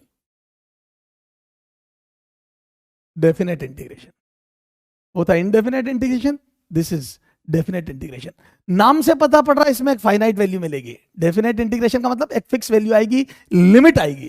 तो सर लिमिट के साथ कैसे डील करते हैं, तो देखो इधर देखो, लिमिट के साथ ऐसे डील करते हैं जैसे ये मैंने लिखा, अच्छा उसमें एक चीज और दे दूंगा मैं तुम्हारे को, ये जगह बची ना, एक क्वेश्चन और दे रहा हूं, इधर देखो, उससे क्या तुम्हारी थोड़ी सी समझ और बढ़ेगी इंटीग्रेशन में। एग्जाम्पल नंबर 9, जैसे मैंने आपको दे दिया, यहां दे दिया एक्स स्क्वायर का इंटीग्रेशन, ठीक है, इज इक्वल टू वॉट, है ना, where x equal to t square, ठीक है। अब देखो बच्चे, कई बच्चे होते हैं जो जल्दी जल्दी में ध्यान नहीं देते हैं और एक्स स्क्वायर देखते हैं एक्स क्यूब बाई 3 लिख के आ जाते हैं। बेटा यू आर एब्सोल्युटली रॉन्ग। क्यों रॉन्ग सर, क्योंकि आपने इंटीग्रेशन एक्स क्यूब बाई 3 कर दिया, पावर 1 से बढ़ा के पावर का डिवाइड कर दिया, लेकिन वो तो तब होता जब एक्स के रेस्पेक्ट में इंटीग्रेशन होता। एक्स स्क्वायर का integration with respect to x होता, पर यहां तो विथ रेस्पेक्ट टू टाइम हो रहा है, तो this integration is with respect to time. क्या आपके पास एक्स, आप एक्स का इंटीग्रेशन अभी कर सकते हो, नहीं, पहले सारी वैल्यू टाइम की टर्म्स में लेके आओ, तो पहले एक्स को रिप्लेस करके टाइम लाओगे और उसी के बाद इंटीग्रेशन कर सकते हो आप। ओके, कई बच्चे सोचते हैं सर एक्स क्यूब बाई 3 करके लास्ट में एक्स की वैल्यू टी स्क्वायर रख देंगे, गलत, ये भी नहीं कर सकते, क्योंकि आपको विथ रेस्पेक्ट टू टी करना तो टाइम ही चाहिए, ठीक है सर। तो बच्चों, तो यहां पे मैं लिख रहा हूं एक बार, तो इधर देखना हो, एक बार लिख रहा हूं, ये इसका सॉल्यूशन लिख रहा हूं कि एक्स क्यूब बाई 3 प्लस 3, और फिर रोंग लगा रहा हूं, और यहां लिख रहा हूं मूर्खों। ध्यान दें बेटा, जब तक आप मानोगे नहीं गलती करी है, सीखोगे नहीं। ध्यान दें, integration with respect to time करना था, विथ रेस्पेक्ट टू टी करना है, टी करना है, एक्स नहीं, विथ रेस्पेक्ट टू एक्स नहीं, विथ रेस्पेक्ट टू एक्स नहीं, ठीक है, एक्स के रेस्पेक्ट में नहीं करना, टी के रेस्पेक्ट में करना है। तो आपके जो फॉर्मूले वो टी के हिसाब से बनेंगे, तो आपको पहले टी के टर्म में रिप्लेस करना है ना। तो ये राइट सॉल्यूशन, ये देखो, तो यहां पे लिख दूं मैं x square d t with respect to d t, तो मैं यहां लिख दूं, पहले एक्स की जगह टी स्क्वायर लिखोगे, टी स्क्वायर का स्क्वायर डी टी, अब सही है। अब x की जगह t लिखा था, यहां t की पावर 4 आ गया ना, ये आ जाएगा t की पावर 4 dt। अब देखो आंसर ये अलग आ गया, तो ये आ जाएगा t की पावर, अब देखो t के रेस्पेक्ट में करना, तो अब t की पावर बढ़ेगी और एक तो 4+1/4+1 + c, ये आंसर आ गया बच्चों t की पावर 5/5 + c। तो फाइनल आंसर है t की पावर 5 / 5 + c। तो ये बात और बताना चाहता था मैं कि आपको इंटीग्रेशन किसके रेस्पेक्ट में करना, दैट इज वेरी इंपॉर्टेंट। तो अगर आपको x के रेस्पेक्ट में करना तो x की पावर बढ़ के डिवाइड होगा, लेकिन t के रेस्पेक्ट में करना तो आपको पहले x को t में कन्वर्ट करना पड़ेगा। ये अपने फिजिक्स में खूब होएगा भी, क्या डिस्प्ले वो एक्सेलरेशन दे देगा कि acceleration is t², then find out velocity. तो मैं a को dv/dt लिख के dt उधर ले जाऊंगा, तो पहले a dt करूंगा, v बराबर a dt का इंटीग्रेशन, तो a की जगह t² लिखूंगा। ओके ठीक है सर। अब आ जाओ डेफिनेट इंटीग्रेशन। तो देखो अगर मेरे को किसी चीज का इंटीग्रेशन करना, जैसे f एक फंक्शन है उसका इंटीग्रेशन करना है, अब यहां पे क्या होता है बच्चों, पहले तो लिमिट नहीं लगाई थी, अब लिमिट, जैसे मैंने तेरे को बोला सुन मेरा होमवर्क करके लिया ना, मैंने तेरे को बोला मेरा होमवर्क करके लिया ना, और मैंने तेरे को बोला कि मेरा होमवर्क करके लिया ना, और तेने सोचा यार सर है मना कैसे करूं, तेने बोल दिया यस सर। क्या बोला तेने मेरे को, यस सर करके ले आएंगे, तो तेने जोश जोश में मेरे को हाँ कर दी यस सर। अब तेने जैसे ही मेरे को बोला यस सर, मैंने तेरे को एक पूरी कॉपी पकड़ा दी और बोला पेन नंबर 1 से लेके और वहां तक करके लिया ना, लास्ट तक 200 पेज तक, तेरा दिमाग खराब हो गया। तो पहले आपने लिमिट नहीं सुनी तो आपको कुछ पता ही नहीं था कि हो क्या रहा है, लेकिन जैसे ही मैंने बोला ना फर्स्ट पेज से लेकर 200 पेज तक, तेरा दिमाग खराब हो गया कि यार ये क्या बात हुई। तो बच्चों लिमिट ये बताती है कहां से स्टार्ट होना है और कहां रुकना है। इंटीग्रेशन तो करना है, एडिशन तो करना है, पर किसका करना है, कहां से करना है, कहां तक करना है। तो ये हो गया ये, तो x के रेस्पेक्ट में हो रहा था, यहां पे लिमिट लगेगी x बराबर x1, मतलब इनिशियल पॉइंट है x1, यहां से स्टार्ट करना है और x बराबर x2 पे जाके रुकना है। तो इसको बोलते हैं लोअर लिमिट। क्या बोलते हैं बच्चों इसको, लोअर लिमिट। क्या बोलते हैं बच्चों, this is lower limit, this is lower limit.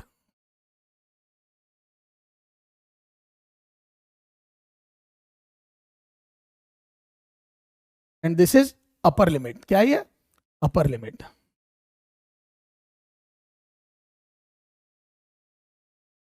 Lower limit and upper limit, ठीक है। तो एक हो गई लोअर लिमिट और एक हो गई अपर लिमिट, ठीक है।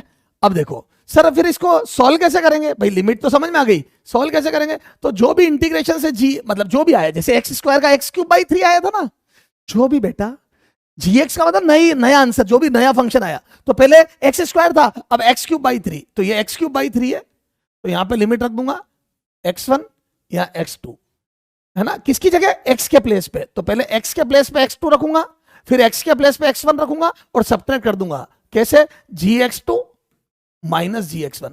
सर कुछ समझ नहीं आया, आपकी बातें सुनाई दे रही है, सब दिख रहा है, लेकिन इसको ये सब ये फील नहीं है। फील इसलिए नहीं है क्योंकि ये अपन एफ जी इसमें कर रहे हैं, एक क्वेश्चन करते हैं बेटा, मैंने बोला थ्योरी क्लियर करते हैं, क्वेश्चन आप एक क्वेश्चन पकड़ लो तो आ जाओ, है ना। फॉर एग्जाम्पल, अब यहाँ पे एन एग्जाम्पल, फॉर एग्जाम्पल ये देखो एग्जाम्पल, ये देखो एक लिमिट वाला करके बता रहा हूं, दिस इज 3x² dx। तो ये तो अभी तक करते आए अपन, दिस इज इनडेफिनेट इंटीग्रेशन, 3 बार ले लो x³/3 आ जाएगा, है ना। इसका x³/3, 3 से 3 कट के आंसर x³, ठीक है।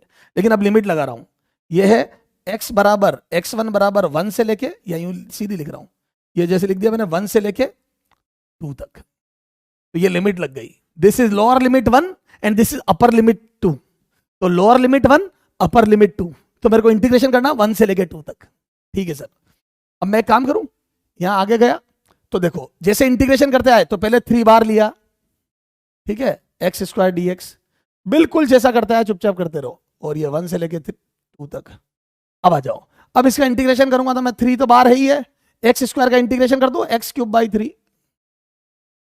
1 से लेके 2 तक।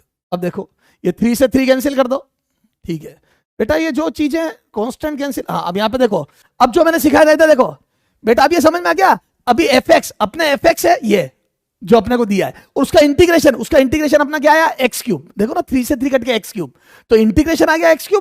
अब लिमिट कैसे रखते हैं, तो ये x³ आ गया, अब लिमिट, तो x के प्लेस पे पहले ऊपर वाली लिमिट रखो, x की जगह ऊपर वाली लिमिट रखो, तो ये देखो x की जगह ऊपर वाली लिमिट रख रहा हूं, तो यहां आ जाएगा 2, x की जगह आई एम सेइंग एक्स के प्लेस पे 2 रखो, तो पहले ऊपर वाला रखा तो 2 का क्यूब माइनस एक्स की जगह 2 रखा तो 2 का क्यूब माइनस अब 1 रखो तो 1 का क्यूब।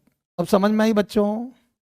पहले ऊपर वाली लिमिट रखी जाएगी किसकी जगह? एक्स की जगह, क्योंकि ये एक्स के रेस्पेक्ट में इंटीग्रेशन था और ये जो लिमिट थी वो एक्स की थी, वो वैल्यू एक्स की थी। तो एक्स की जगह रखा 2 क्यूब, एक्स की जगह रखा 1 क्यूब। अब देखो कितना आ रहा है, तो 2 का क्यूब 8। ए बेटा 2 का क्यूब देखते ही मेरे को डर लगता, बताया था मैंने। 1 का क्यूब 1, ये आ जाएगा 7। तो फाइनल आंसर इज 7। देख लो डेफिनेट इंटीग्रेशन में फाइनली एक कांस्टेंट या न्यूमेरिकल वैल्यू आती है 7। अब एक्स गायब हो गया क्योंकि एक्स की वैल्यू रख दी गई है। तो डेफिनेट इंटीग्रेशन में हमेशा न्यूमेरिकल वैल्यू आती है और इनडेफिनेट में वेरिएबल आता है। तो फाइनल आंसर इज 7। आया आनंद? चलो और क्वेश्चन करके बताओ। देखो बेटा धीरे धीरे प्रैक्टिस हो जाएगी, है ना। आप क्वेश्चन करके बताएंगे मेरे को। कहाँ तक कर लिया था अपन ने क्वेश्चन? ये तो एग्जाम्पल था, 9 तो कर चुके हैं। आ जाओ क्वेश्चन नंबर 10। हाँ ये करो, cos x dx 0 to, अब कई बार पाई बाई 2 लिख देते हैं और कई बार 90 डिग्री, कई बार डिग्री में कई बार रेडियन में। तो आपको पता है पाई by 2 is nothing but 90 degree, तो मैं चलो 90 डिग्री ही लिख देता हूँ, ठीक है। तो cos x का इंटीग्रेशन करना 0 से लेकर 90 डिग्री तक, ठीक है साहब। तो अब cos x का इंटीग्रेशन कितना होता है ये तो मेरे को पता है। कितना होता है cos x का इंटीग्रेशन बताओ? तो cos x का होता है sin x, तो cos x का इंटीग्रेशन हो जाएगा बच्चों sin x, और इसकी लिमिट लग जाएगी 0 से लेकर 90 डिग्री। cos x का तो fx का इंटीग्रेशन gx, तो कोई फंक्शन था fx cos x और नया इंटीग्रेशन होकर gx एक नया फंक्शन बन गया sin x, ठीक है।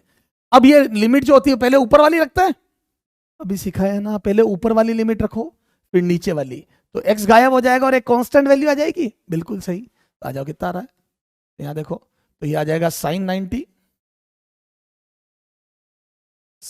Degree minus sin 0 degree. आपको पता है sin 90 की वैल्यू डिग्री में कितनी होगी? 1 और sin 0 0, तो फाइनल आंसर इज 1। आया आनंद? तो फाइनल आंसर इज 1। हेलो, तो डेफिनेट इंटीग्रेशन में फाइनल आंसर विल बी एक न्यूमेरिकल वैल्यू। इसमें प्लस सी वाला झंझट खत्म, क्योंकि इसमें इनिशियल कंडीशन, इनिशियल क्या, दोनों ही कंडीशन आ गई। यस सर, ठीक है। तो सर समझ में आ गया। 1 मिनट बेटा, फोन बंद कर देते हैं, आगे चले। चलो साहब अगला क्वेश्चन देखो, एग्जाम्पल नंबर 11, यही करो सामने ही, ठीक है। ये देखो, ये आ जाएगा 2x plus 3x square plus 4 dx, ठीक है, 0 से 2। फाइनाइट वैल्यू आएगी क्योंकि दिस इज डेफिनेट इंटीग्रेशन, क्योंकि लिमिट लग गई। और करने का तरीका वही, सबको सेपरेट कर लो, बाकी सारा इंडेफिनेट की तरह सेपरेट करो, कांस्टेंट बार लो, फॉर्मूले लगाओ, वो सब वही है, बस लिमिट और रखनी है, ठीक है सर। बताओ क्या आ जाएगा ये देखो सॉल्यूशन, देख बोलो, आप बोलो सॉल्यूशन। सेपरेट कर लूं और कांस्टेंट, 2 स्टेप एक साथ कर रहा हूं, सेपरेट भी कर लिया और कांस्टेंट बाहर भी ले लिया।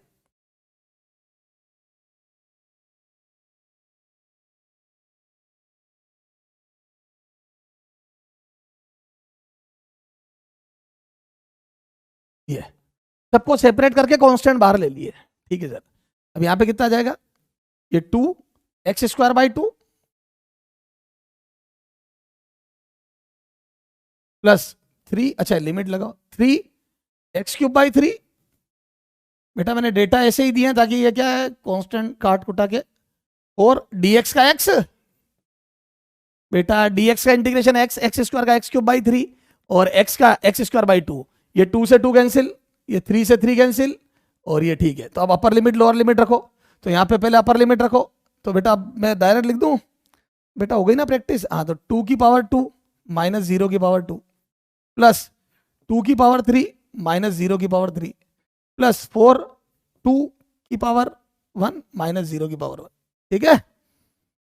अरे 0 रख दिया ना, ठीक है। आ जाओ कितना आ जाएगा ये, 2 की पावर 2 4 और 0 तो 0 हो गया, यहाँ 8, ठीक है, यहाँ 8 आ जाएगा ना, और यहाँ पे 4 इंटू 2 8 आ गया ये भी, बेटा 4 2 जा 8 हो तो 0 हो गया, ठीक है सर। 8 ये कितना हो गया 12 और 8 20, आंसर इज 20।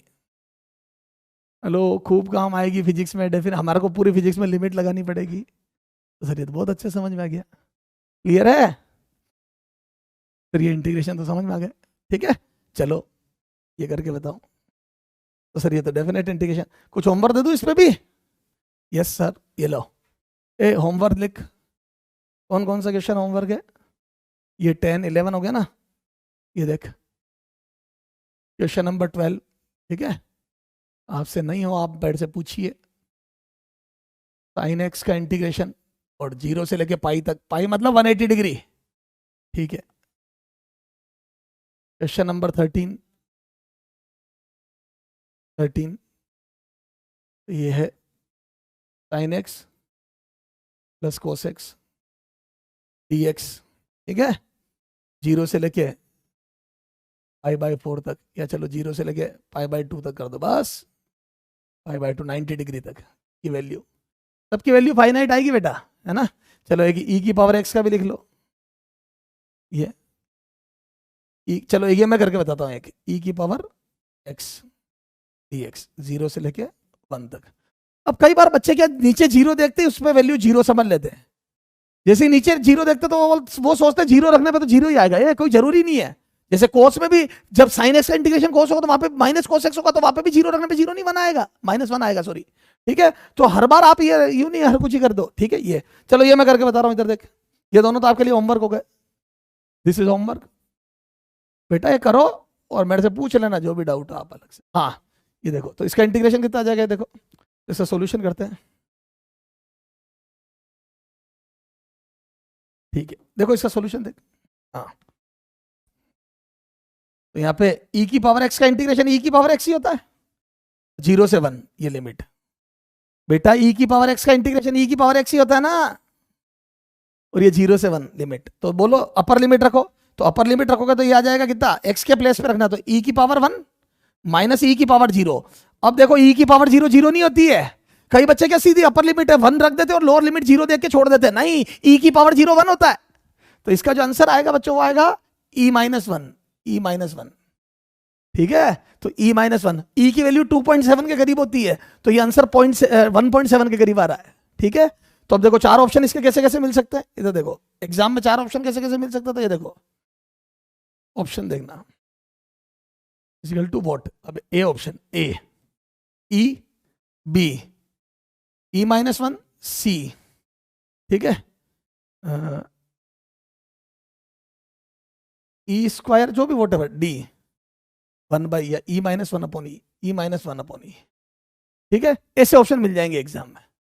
तो बच्चों ऐसे ऑप्शन मिल जाएंगे तो 99% बच्चा ई टिक कर रहा था, क्योंकि वो अपर लिमिट तो रखता, लोअर रखता ही नहीं, 0 छोड़ के छोड़ देता है।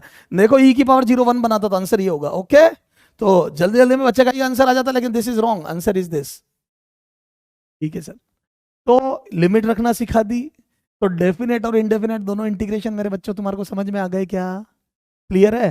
तो ये इस टाइप से सारा, तो एक बार थोड़ा सा रिवाइज कर लेंगे सारी बातों को, चलो आ जाओ एक बार थोड़ा क्विक रिवीजन कर लेते हैं शुरू से। तो बच्चों इंटीग्रेशन को बोलने का तरीका, integration of y with respect to x, integration of y with respect to x, ठीक है। तो जिसके रेस्पेक्ट में करें तो आप वाई को एक्स की टर्म्स में रखना है, क्या रखना है, वाई को एक्स की टर्म्स में रखना, अगर विथ रेस्पेक्ट टू एक्स है तो, विथ रेस्पेक्ट टू टी होगा तो वाई को टी की टर्म्स में रखना है, ठीक है सर। अभी आ जाओ, एक्स की पावर एन का इंटीग्रेशन, एक्स की पावर n + 1 / n + 1, पावर 1 से बढ़ जाती है, बढ़ी हुई पावर का डिवाइड, साइन एक्स का minus cos x, cos x का साइन एक्स, ठीक है, e की पावर x का e की पावर x, ठीक है, 1/x का log x, dx का x, और a की पावर x का a की power x / log a base e, ठीक है सर। तो ये सारे फॉर्मूले याद कर लेंगे, ठीक है। ये इतना इंपॉर्टेंट नहीं है, लेकिन ये सारे फॉर्मूले तो इंपॉर्टेंट है। उसके बाद property, constant can be taken out, ये देखो c को बाहर ले सकता हूं, ये c को बाहर ले लिया, c को बाहर ले लिया, तो कांस्टेंट, अच्छा सेपरेट कर सकते हैं, तो ये देखो दोनों प्लस माइनस को सेपरेट कर सकते हो आप, plus and minus can be separated, yes, plus और माइनस को सेपरेट किया जा सकता है, ओके। तो प्लस और माइनस को सेपरेट किया जा सकता है, ठीक है। मल्टीप्लिकेशन डिवीजन को नहीं, फिर अपन ने ये सारे क्वेश्चन किए थे, बोलो ये क्वेश्चन किए थे, ये क्वेश्चन, ये सब इनडेफिनेट इंटीग्रेशन है, ठीक है। फिर अपन ने कुछ प्रॉपर्टी और पढ़ी थी कि अगर x की जगह ax प्लस बी कर दिया जाए, x की जगह ax प्लस बी कर दिया जाए तो ax प्लस बी चलने दो, divide by coefficient of x, यानी कि a का डिवाइड और कर दो। तो आप इन सब में a का डिवाइड और कर दो। ओके सर, फिर आगे चलो। ठीक है, आगे फिर ये अपन ने इस पे क्वेश्चन करे a का डिवाइड करने पे। ठीक है सर, ठीक है। उसके बाद अपन ने डेफिनेट इंटीग्रेशन देखा, तो डेफिनेट इंटीग्रेशन में लिमिट और आ गई। बस जो पहले करता है वो करते आओ, लिमिट लगा तो लिमिट में अपर लिमिट पहले रखोगे कहां पर, x के प्लेस पे, और फिर लोअर लिमिट, और लोअर लिमिट में जीरो हो तो उस पर भी वैल्यू निकालना, कई बार जीरो पर वैल्यू जीरो नहीं आती है। ओके सर, ठीक है, तो ये ध्यान रख लेंगे, ये लिमिट रख के क्वेश्चन करे। कुछ होमवर्क थे, ये होमवर्क हम करेंगे। ठीक है, अब आ जाओ, एक दो क्वेश्चन और करते हैं जिसमें अपन क्या करते हैं, विथ रेस्पेक्ट टू चेंज कर देते हैं। जैसे देखो बच्चा घूम जाता है एग्जाम में, ये देखो जैसे मैंने बोल दिया थीटा का integration with respect to theta. अब बच्चे परेशान, पता ही नहीं पड़ता क्या करें, और ये लिख दिया पाई बाय 2। तो बताओ कितना आंसर आएगा। अब बच्चे समझ नहीं पता, पता नहीं क्या हो गया, अरे क्या क्या हो गया, थीटा का इंटीग्रेशन करना विथ रेस्पेक्ट टू थीटा, ये तो वही बात हो गई, एक्स का विथ रेस्पेक्ट टू एक्स, तो एक्स स्क्वायर बाई 2। तो कोई दिक्कत नहीं, थीटा में फॉर्मूला लगा दो, तो देखो क्या आ जाएगा आंसर। और फिर एंगल रेडियन में रखना, हाँ हाँ, तो ये आ जाएगा थीटा स्क्वायर बाई 2। ये देखो 0 से पाई बाई 2, और theta with respect to theta, integration of theta with respect to theta, तो बोल दो पावर 1 से बढ़ जाएगी, अपॉन बढ़ी हुई पावर का डिवाइड हो जाएगा। और चूंकि लिमिट है तो कांस्टेंट सी लगाने की जरूरत नहीं है, तो यहां आ जाएगा कितना बोलो, तो थीटा स्क्वायर बाई 2, और यहां 0 से पाई बाई 2। अब रखो अपर लिमिट, रखो लोअर लिमिट, ये आ जाएगा पाई बाई 2 का होल स्क्वायर, और ये 1 बाई 2 तो है ही है, divide by 2 plus, sorry minus, बीच में माइनस आता, माइनस 0 का स्क्वायर डिवाइड बाई 2, तो 0 तो 0 बन गया, ये आ जाएगा pi square by 8। Final answer is pi square by 8। आया मजा। तो कई बार वो विथ रेस्पेक्ट टू चेंज कर देता है, विथ रेस्पेक्ट टू थीटा। हमारे फिजिक्स में विथ रेस्पेक्ट टू टाइम ही चाहिएगा। जैसे क्वेश्चन और करते हैं, आ जाओ। हमारे फिजिक्स में जो बात है इधर देखो, हाँ, इफ वेलोसिटी ऑफ पार्टिकल, जैसे क्वेश्चन फिजिक्स का, velocity of particle is given by v equal to 60 square, 60 square, ठीक है। Velocity of particle is given by 60 square, then find out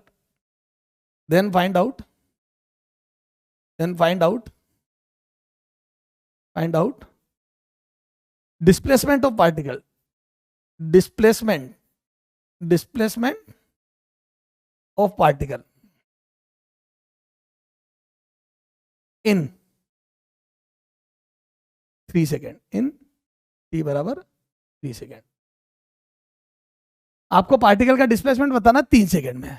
अभी मैंने मान लिया अपने को आगे की फिजिक्स नहीं आती, हम तो बिल्कुल आज ही पढ़ना चालू करा, हमारे को नहीं पता कुछ भी, कोई बात नहीं। अब मैं आपको बता देता हूं, where displacement, where s equal to v dt का इंटीग्रेशन, ये अपन जब 1D पढ़ेंगे तब देखेंगे।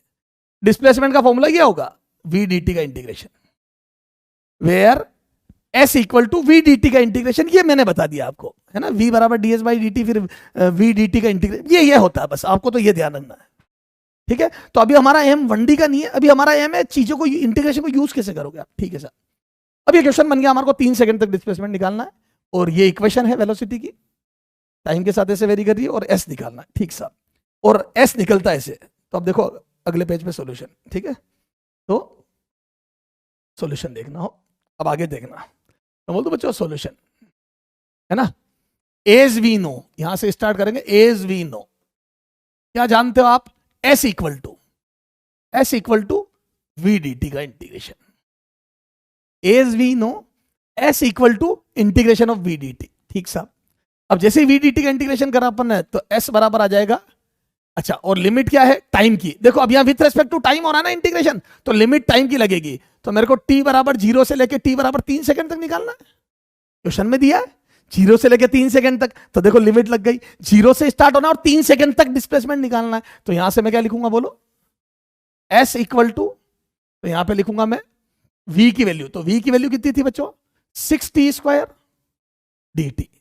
तो देखो मैंने v का इंटीग्रेशन, अब कई बच्चे v स्क्वायर बाई 2 नहीं कर सकता मैं, v की जगह t लाना पड़ेगा, क्योंकि विथ रेस्पेक्ट टू t है। टी के रेस्पेक्ट में इंटीग्रेशन करना है, ठीक है सर। तो यहाँ पे 6t² और ये 0 से लेके 3 सेकंड तक, ये टाइम की लिमिट है।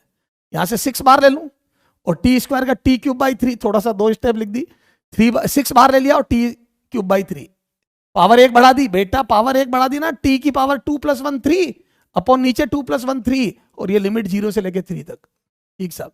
3 से कटा ये 2 बार, ठीक है, और फिर लिखो अपर लिमिट, तो पहले लिखो 3 फिर लिखो 0, तो यहां आ जाएगा 3 की पावर 3 माइनस 0 की पावर 3।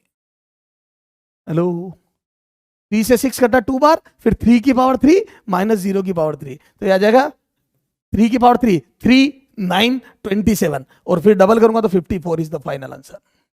तो 54 मीटर डिस्प्लेसमेंट आएगा। वो मीटर लिख दो, वो तो अपने को पता है डिस्प्लेसमेंट की यूनिट, लेकिन अभी मेरा ध्यान मीटर में नहीं है, अभी मेरा ध्यान है इंटीग्रेशन को यूज करने में। तो सर ये तो बहुत अच्छा समझ में आ गया कि हमें किसके रेस्पेक्ट में इंटीग्रेशन करना, दैट इज वेरी इंपॉर्टेंट, और सारी चीजें उसी की टर्म्स में आएगी और लिमिट भी उसी की लगेगी। क्लियर है क्या? हेलो, तो सर ये तो बहुत अच्छे समझ में आ गया हमारे को। तो ये डेफिनेट इंटीग्रेशन हमारे पूरी फिजिक्स में काम आने वाला है, और हमारे को ये चीजें पता पड़ गई, ठीक है। तो सर ये सारी चीजें तो हम कर लेंगे, ठीक है। 2 मिनट का ब्रेक लेते, पानी वानी पीते, फिर आगे बात करते।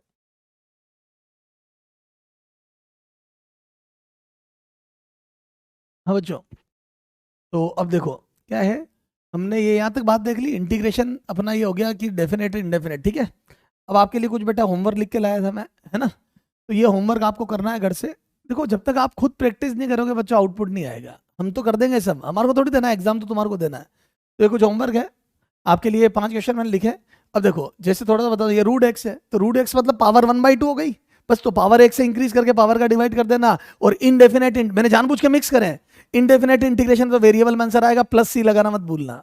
मैं ये देखना चाहता हूं कि आप ये समझ रहे हो नहीं समझ रहे हो। अच्छा इसका मतलब समझते हो ना, ये 3√x नहीं है बेटा, x की के साथ में ये रूट के यहाँ पे 3 है, यानी कि ये क्यूबिक रूट, x की पावर 1/3 है, तो this is nothing but x की पावर 1/3, फिर पावर इंक्रीज करके पावर का बढ़ी हुई पावर का डिवाइड कर देना, ठीक है सर। यहाँ 1/√x है, तो इसको ऊपर ले जाके, अब कई बच्चे इसका log में ln√x कर देते हैं।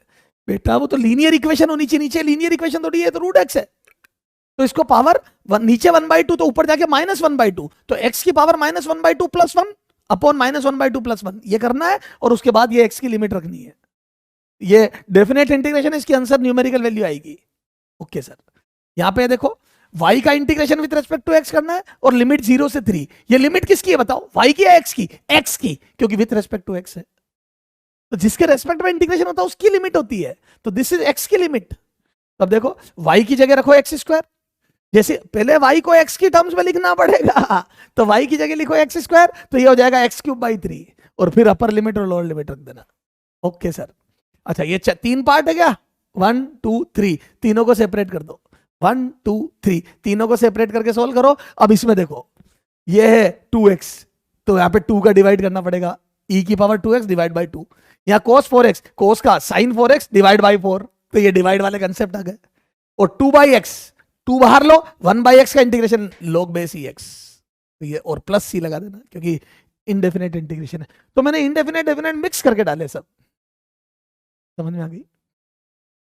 तो ये कांस्टेंट अगर ज्यादा, सर ये प्रैक्टिस आप क्यों करा रहे हो ये 4x 2x वाली? बेटा जब मैं तुम्हारे को आरएमएस वैल्यू निकालना सिखाऊंगा ना एसी में, तो वहां पे ये ω_t आएंगे, तो वहां ओमेगा के डिवाइड करने पड़ेंगे बार बार इंटीग्रेशन में, फिर उस दिन बेटा तकलीफ होगी नहीं तो बेटा हमारे को सब पता है आगे क्या है, उस हिसाब से हम पढ़ा रहे हैं, तो आप अपना दिमाग मत लगाओ, चुपचाप पढ़ो। ओके, अब कुछ इंटीग्रेशन बच्चों क्या होता है, उसमें ट्रिग्नोमेट्रिक फॉर्मूलाज आ जाते हैं, जैसे √1 + sin x, हालांकि वो अपने इतने काम नहीं आएंगे, √1 + cos x का integration with respect to x, तो तुम एकदम डर जाते हो पता नहीं ये क्या है, वो अपन पढ़ेंगे। ट्रिग्नोमेट्रिक फॉर्मूला जब आपको अच्छे से आते होंगे तो इंटीग्रेशन में कोई दिक्कत नहीं, आराम से हो जाएगा। तो ट्रिग्नोमेट्रिक फॉर्मूला के साथ जो इंटीग्रेशन होंगे उनको अपन क्या करेंगे, लास्ट जब बेसिक मैथ का लास्ट टर्म चल रहा होगा तब एक बार पूरी बेसिक मैथ का मैं रिवीजन क्वेश्चन से करूंगा, उसमें डालूंगा वो क्वेश्चन। तो अभी आपको डीपीपी में मॉड्यूल में, हमारे अपने जो फिजिक्स वाला के मॉड्यूल में और फिजिक्स वाला के डीपीपी में अगर कोई भी क्वेश्चन ऐसा मिले जिसमें √1 + sin x, √1 + cos x इनके इंटीग्रेशन करना हो, उनको अभी छोड़ दो, क्योंकि वो ट्रिग्नोमेट्रिक फॉर्मूला के साथ में लास्ट में कराऊंगा। देखो बेटा फील बननी चाहिए सब्जेक्ट की, ठीक है? ठीक है सर। तो सर ये तो बहुत अच्छे समझ में आ गए। अब आ जाओ ग्राफिकल रिप्रेजेंटेशन ऑफ इंटीग्रेशन। देखो अपना लास्ट टॉपिक था इधर देखो, ये आज अपने को जो गोल था अपना, जो क्या क्या टॉपिक कवर करने थे बेटा, हम बड़ा सिस्टमेटिक है यहाँ पे। ये देखो, तो अपन ने ये कवर कर लिया, बेसिक फॉर्मूलाज कर लिए, प्रॉपर्टीज ऑफ इंटीग्रेशन कवर कर ली, डेफिनेट हो गया। अब अपना लास्ट बचा ग्राफिकल रिप्रेजेंटेशन। तो आज अपन आ जाते हैं ग्राफिकल रिप्रेजेंटेशन। होमवर्क आपको मैंने दे ही दिया, ठीक है। ये देखो, थैंक यू अभी नहीं, कहाँ चले गए ये। तो ये अपन ने होमवर्क कर लिया। इस होमवर्क से पहले, क्योंकि ये होमवर्क तो लास्ट में आएगा, ठीक है, और इसमें एक दो क्वेश्चन और ऐड कर देंगे जो पढ़ रहे हैं उसका। तो ग्राफिकल रिप्रेजेंटेशन क्या पढ़ा रहा हूं मैं? Graphical representation of integration. Graphical representation of integration. Graphical representation of integration, integration का ग्राफिकल रिप्रेजेंटेशन। देखो हमारे फिजिक्स में तो हर जगह ग्राफ बने हुए होंगे, पता पड़ा वीटी कर्व देखे डिस्टेंस डिस्प्लेसमेंट पूछ रहा है, समझ में आ गई। पीवी कर्व देखे वर्क डन पूछ रहा है, ठीक है। पीवी मतलब प्रेशर और वॉल्यूम कर्व देखे, ठीक है। अच्छा, फिर फोर्स और टाइम का कर्व देखे चेंज इन मोमेंटम पूछ रहे हैं, ठीक है। तो हमारे को कर्व के साथ बहुत ज्यादा डील करना है। तो देखो ग्राफिकल रिप्रेजेंटेशन क्या होता है, तो देखो थोड़ा सा मैं यहाँ पे लिख रहा हूँ, इंटीग्रेशन हो गया वाई डी एक्स, है ना, और इसका मतलब होता है ऐड करना, इसका मतलब होता है एडिशन। तो ये देखो, ये है addition, this is addition, continuous addition है पर है तो एडिशन ना, एडिशन किसका? अंदर वाले का, किसका? इसका, इसका एडिशन ऑफ इसका। और ये क्या है, बस ये समझना अपने को, ये वाई डी एक्स है क्या? तो ये है एडिशन किसका? अंदर वाले का। अंदर वाला क्या है ये समझना है। हेलो, तो वाई डी एक्स का इंटीग्रेशन है, और वाई डी एक्स क्या है समझना है। चलो आ जाओ समझते हैं। तो देखो बच्चों, मैंने पेपर पे ये ग्राफ बनाया, this is the x axis and this is the y axis ना, ये वाई एक्सिस, ये एक्स एक्सिस, और मान लो मेरा कोई कर्व है ये अजीब सा, और मैं I am looking from x1 से लेके x2 तक, x बराबर x2 तक, x बराबर x1 से x बराबर x2 तक मैं देख रहा हूं। इस ग्राफ को मैं देख रहा हूं x बराबर x1 से लेके x बराबर x2 तक, मतलब मुझे इंटीग्रेशन करना है x बराबर x1 से लेके x बराबर x2 तक। x1 से स्टार्ट होना है और x2 तक मेरे को ये देखना है, ठीक है, ठीक साहब। अब ये देखो, अब इस ग्राफ में ये वाले पॉइंट y वैल्यू को रिप्रेजेंट करते हैं। देखो कलर चेंज कर रहा हूं मैं, एक कलर चेंज कर रहा हूं, I am changing the colour, ये देख, ये देख। तो क्या मैं बोल दूं बच्चों, ये देखो, ये y कोऑर्डिनेट हो गया, दिस इज y कोऑर्डिनेट बेटा, इस पॉइंट का x, y होगा ना कोऑर्डिनेट, ठीक है। तो ये y कोऑर्डिनेट हो गया, तो x कोऑर्डिनेट और y कोऑर्डिनेट, तो y कोऑर्डिनेट हो गया परपेंडिकुलर, और ये तो मैं बोल दूं बच्चों ये क्या हो गया, तो देखो ये थोड़ा सा एलिमेंट dx ले लिया, तो x पे जाके dx का एलिमेंट ले लिया मैंने, तो क्या मैं बोल दूं बच्चों, दिस इज थोड़ा सा डिफरेंस इन x, तो इसको मैं dx लिख रहा हूं बेटा, dx छोटा डिफरेंस, तो dx क्या होता है बच्चों, small difference, small element, small difference in x value. Hello, x की वैल्यू में छोटा डिफरेंस, तो थोड़े से को dx से लिखते हैं, बड़े को डेल से लिखते हैं, ये है बड़ा डिफरेंस, ये क्या है, बिग डिफरेंस, है ना, बिग डिफरेंस, बिग डिफरेंस, ठीक है, मतलब बिग हो तो थोड़ा बड़ा डिफरेंस होता है डेल, तो डेल होता है बड़ा चेंज और डी होता है छोटा चेंज, ठीक है साहब। तो क्या मैं बोलता बच्चों, अच्छा इन दोनों पे वैल्यू लगभग सेम ही हुई भाई की, तो इसको स्ट्रेट लाइन ही मान लो, ट्रेपेजियम बन रहा है लेकिन रेक्टेंगल मान रहा हूं, तो क्या मैं बोलता बच्चों, इधर इसका एरिया क्या होगा बताओ, किसी x पे जाके dx का एलिमेंट लिया, तो ये एरिया क्या होगा, ये रेक्टेंगल का, तो क्या मैं बोलता हूं, ये हो गया इसका y कोऑर्डिनेट, और y कोऑर्डिनेट दोनों जगह लगभग सेम है, ट्रेपेजियम के रेक्टेंगल, तो मैं बोलता हूं ये एरिया जो रिप्रेजेंट करेगा वो y dx को करेगा। देखो this area is equal to y dx। Hello,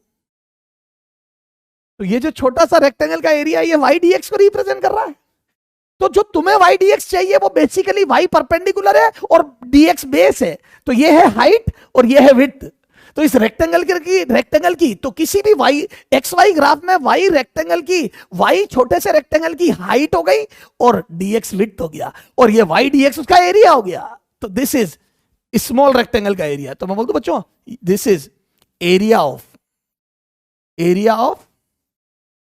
small rectangle of x y curve. ये रहा as shown.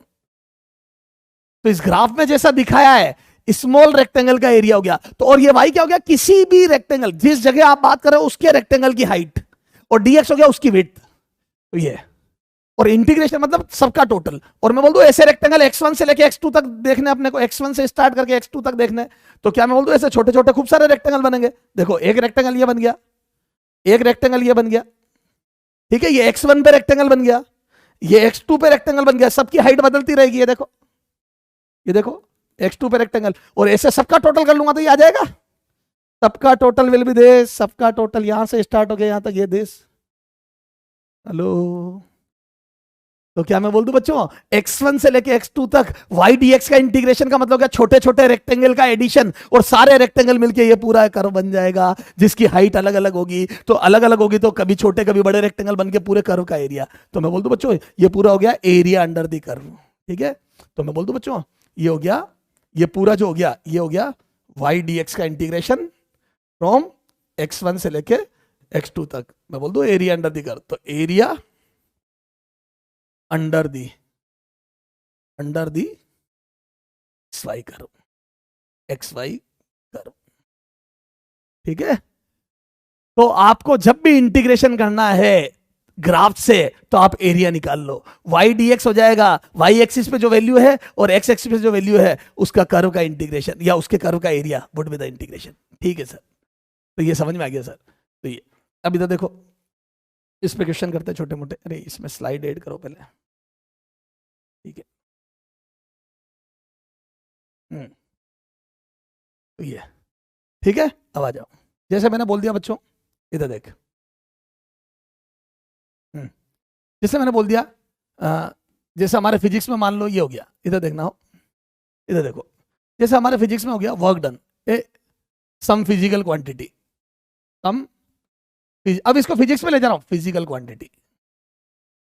Quantity and their formulas ठीक है। ये देखो जैसे मैंने बोल दिया वर्क, आपको पता है वर्क फोर्स इनटू डिस्प्लेसमेंट का इंटीग्रेशन होता है, वो एफ डॉट एक्स होता है। लेकिन अभी मैं डॉट की बात नहीं कर रहा हूं, एक ही लाइन में ए हॉरिजॉन्टल एंगल 0 है, कोस 0 1 है। ठीक है, अभी ये नहीं एफ डॉट डी एक्स का इंटीग्रेशन। ठीक है, अभी चलो यू लिख दो, है ना ये। अच्छा, और चेंज इन मोमेंटम या momentum, change in momentum, total change in momentum is equal to बच्चों एफ dt का इंटीग्रेशन होता है। याद है dp बाई dt बराबर f होता है, तो f dt का इंटीग्रेशन कर दूं। ठीक है साहब। अच्छा, डिस्प्लेसमेंट बराबर v dt का इंटीग्रेशन होता है। ठीक है, change in velocity, total change in velocity a dt का इंटीग्रेशन होता है। ये सब अपन फिजिक्स में पढ़ेंगे, जैसे जैसे चैप्टर आगे जाते जाएंगे आती जाएगी बातें, है ना। अच्छा, work done in thermodynamics, work done in thermodynamics, in thermodynamics में वर्क डन W बराबर P dV का इंटीग्रेशन होता है। बोलो बच्चों, प्रेशर और P dV यानी कि प्रेशर और वॉल्यूम, ये थोड़ा सा वॉल्यूम का इंटीग्रेशन होता है। ये सब चीजें तो ये आपको बहुत वेल नोन है, F dx का इंटीग्रेशन और ये P dV का इंटीग्रेशन, इन पे बात कर लूं। अच्छा, एक डिस्टेंस डिस्प्लेसमेंट V dt का इंटीग्रेशन, ये भी 9-10 में पढ़ के आया हो।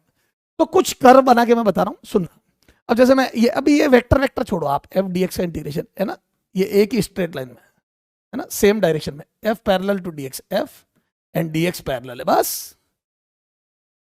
बस ये लिख दिया ब्रैकेट में।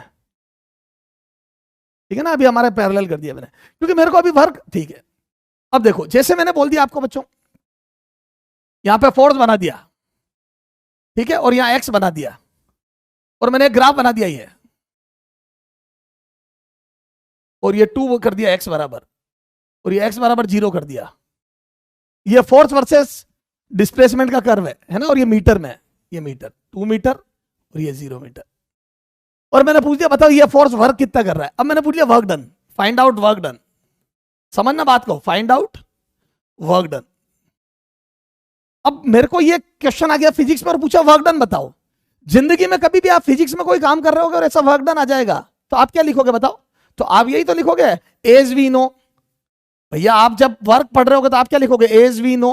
क्या जानते हो आप? वर्क डन बराबर एफ डी एक्स का इंटीग्रेशन। तो आप लिखोगे एफ डी एक्स का integration.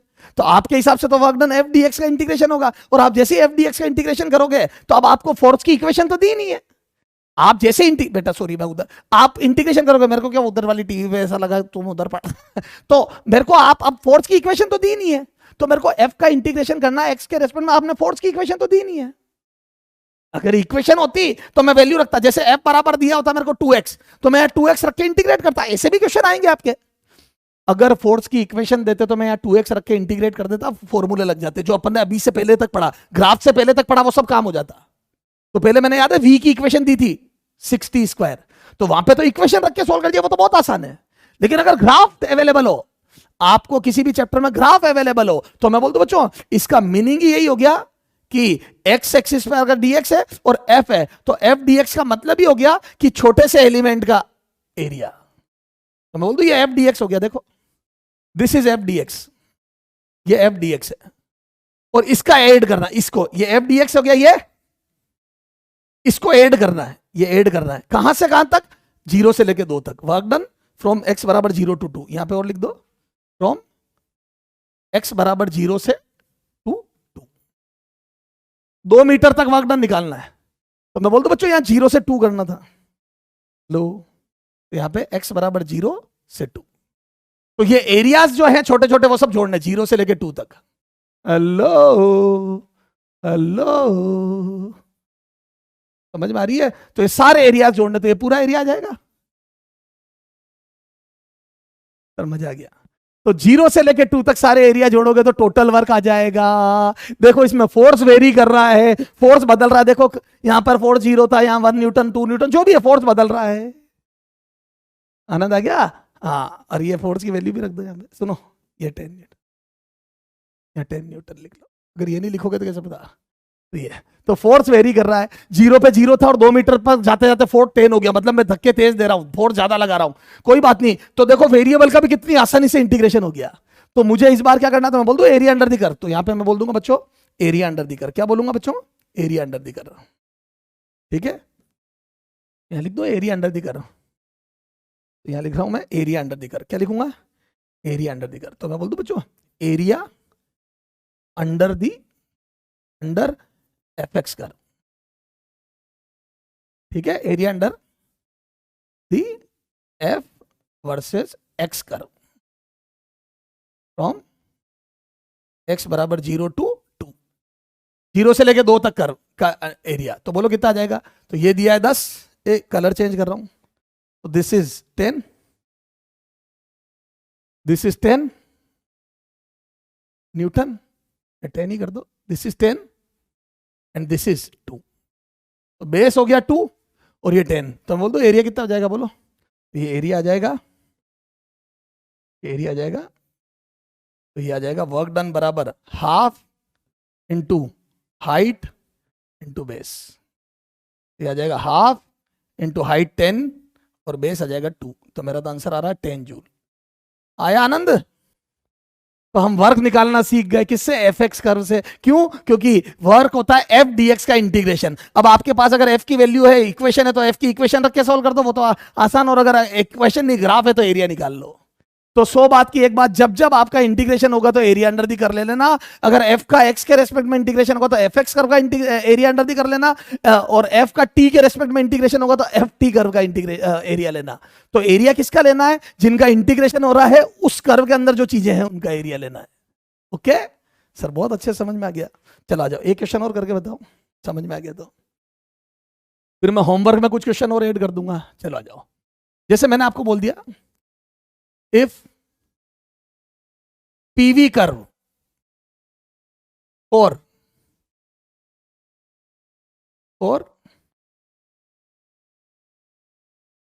helium gas is given, is shown in diagram, is shown in graph, is shown, then find out work done, work done to expand it, to expand this gas, to expand this gas from volume V1 to volume V1 to V2, V1 से V2 volume तक expand करने के लिए work done बताओ। और ये graph मैं बता रहा हूं, पीवी कर्व जो वो बोल रहे ना हमने दिया है वो ये रहा, ठीक है।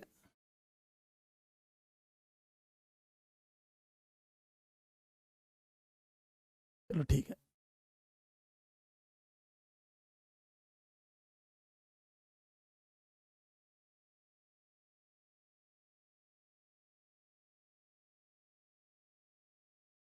ये है प्रेशर लिख रहा हूं मैं, 2 × 10⁵ न्यूटन पर मीटर स्क्वायर। देखो तुम्हारे को जब थर्मो पढ़ूंगा तो मैं एटमॉस्फेरिक प्रेशर दूंगा, लेकिन अभी मैं कन्वर्जन के मेरा इंटरेस्ट कन्वर्ट कराने में नहीं है। फिर वो एटमॉस्फेरिक प्रेशर को आपको 80 इसमें न्यूटन पर मीटर स्क्वायर में कन्वर्ट करना पड़ेगा तो जूल में वर्क आएगा।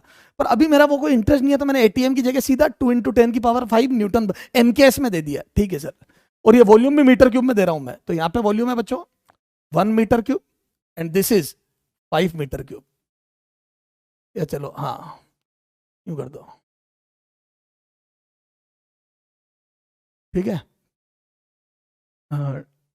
1 × 10⁻⁻⁴ metre cube and this is 5 × 10⁻⁻⁴ metre cube. और मैंने पूछ लिया वर्क डन, है ना, वर्क डन डब्ल्यू पूछा, ठीक है। अब देखो सॉल्यूशन देखना हो, अब अपन सॉल्व करते हैं इसको। तो देखो सॉल्यूशन, ठीक है, सॉल्यूशन। अब एज वी नो, भैया आप क्या जानते हो, तो देखो अब ये तो अपन थर्मो पढ़ेंगे और मैंने वैसे लिखा दिया as we know work done in thermodynamics is P dV का इंटीग्रेशन फ्रॉम वॉल्यूम V1 से लेके V2 तक मेरे से पूछा जा रहा है। तो मेरे को जो चीज कैलकुलेट करनी है वर्क डन, वो वॉल्यूम V1 से लेके V2 तक, एक बच के, ठीक है, वॉल्यूम V1 से लेके V2 तक करनी है। तो V1 से लेके V2 तक मेरे को वर्क डन कैलकुलेट करना है, ठीक है। तो अपना वॉल्यूम V1 से V2 तक वेरी कर रहा है और इंटीग्रेट करना है। तो अब देखो, अब मेरे पास कोई प्रेशर की इक्वेशन तो है नहीं। अगर इक्वेशन होती तो मैं यहां लिख देता, कई बार वो देगा P बराबर अल्फा V, जो भी देगा तो यहां पे लिख के इंटीग्रेट कर देना, वो एक अलग बात हो गई। लेकिन जब ग्राफ देगा तो एरिया अंडर दी कर्व, तो मैं बोल दूं ये पीवी कर्व है, ये देखो ये पूरा P और ये रहा V, तो बोल दूं दिस इज एरिया, क्या है ये, एरिया अंडर पीवी कर्व, है ना, PV curve from V1 to V2। आया आनंद। तो आप तो V1 से लेके V2 तक वो कर दो एरिया अंडर दी कर्व। अच्छा V1 ये है, क्योंकि मैंने क्वेश्चन में V1 V2 लिखा ना, तो अब यहां पे भी लिखना पड़ेगा मेरे को, ठीक है। आ जाओ, एरिया निकाल रहा हूं मैं, इधर देखना सब, तो बोलो कितना आ जाएगा। तो एरिया तो बहुत आसान है, बोलो। तो ये W बराबर, मैं बोल दूं रेक्टेंगल का एरिया, और रेक्टेंगल का एरिया होता है P0 into V2 minus V1। अरे बेटा ये हो गया ना V2 minus V1, this is V2 minus V1 and this is P। देखो कितना है, तो ये आ जाएगा 2 × 10⁵ लो एमकेएस में, और ये आ जाएगा कितना 5 -1 × 10⁻⁻⁴ बार ले रहा हूं मैं, और ये जूल में आंसर आ जाएगा। ये 4 इससे कट के 10 बचेगा, और ये 4 8 80 जूल आंसर है बेटा। यहाँ 4 आएगा ना रे, 5 - 1 4, 4 2 जा 8 8, और यहाँ पे 10 बचेगा ना, 10⁻⁵ और 10⁻⁻⁴ याद है पावर 8 हो जाती है, तो 5 - 4 1 बचेगा, तो 10 10 × 8 80, खत्म। सोल्व तुम कर लेना 80 जूल। तो ये देख मैंने क्या किया है, तो ये area under the curve, okay, ये एरिया। तो work done is nothing but, sorry, integration is nothing but area under the curve. तो मेरे बच्चों ये सारी बात समझ में आ गई। तो मेरे हिसाब से आप इसमें अब ज्यादा बात करने की जरूरत नहीं है, एरिया अंडर द कर्व आप एरिया देखते ही, ठीक है। अब मैं आपके लिए 2-4 क्वेश्चन होमवर्क में और ऐड कर देता हूं, ठीक है। ये स्लाइड अपन कम कर देते हैं, ठीक है ना, तो मैं यहाँ होमवर्क ऐड कर देता हूँ, ठीक है। यहाँ पे होमवर्क और ऐड कर रहा हूँ मैं। क्वेश्चन नंबर 5 तो ये था ही, है ना। क्वेश्चन नंबर 6 देखो, ये एग्जाम्पल 6, ठीक है। If VT curve is shown in diagram, shown in graph, yeah, VT curve is shown, then find out, then S equal to what, displacement बताना है, ठीक है ना। और ये VT कर्व ये रहा,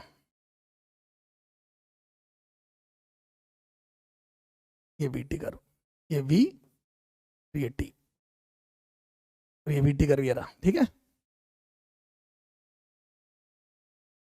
ये 4, ये 3, ये 2, ये 0। ये अगले अगले उस पर लिख देता हूँ, छोड़ो, अगली स्लाइड पे लिख देते हैं, ठीक है ना।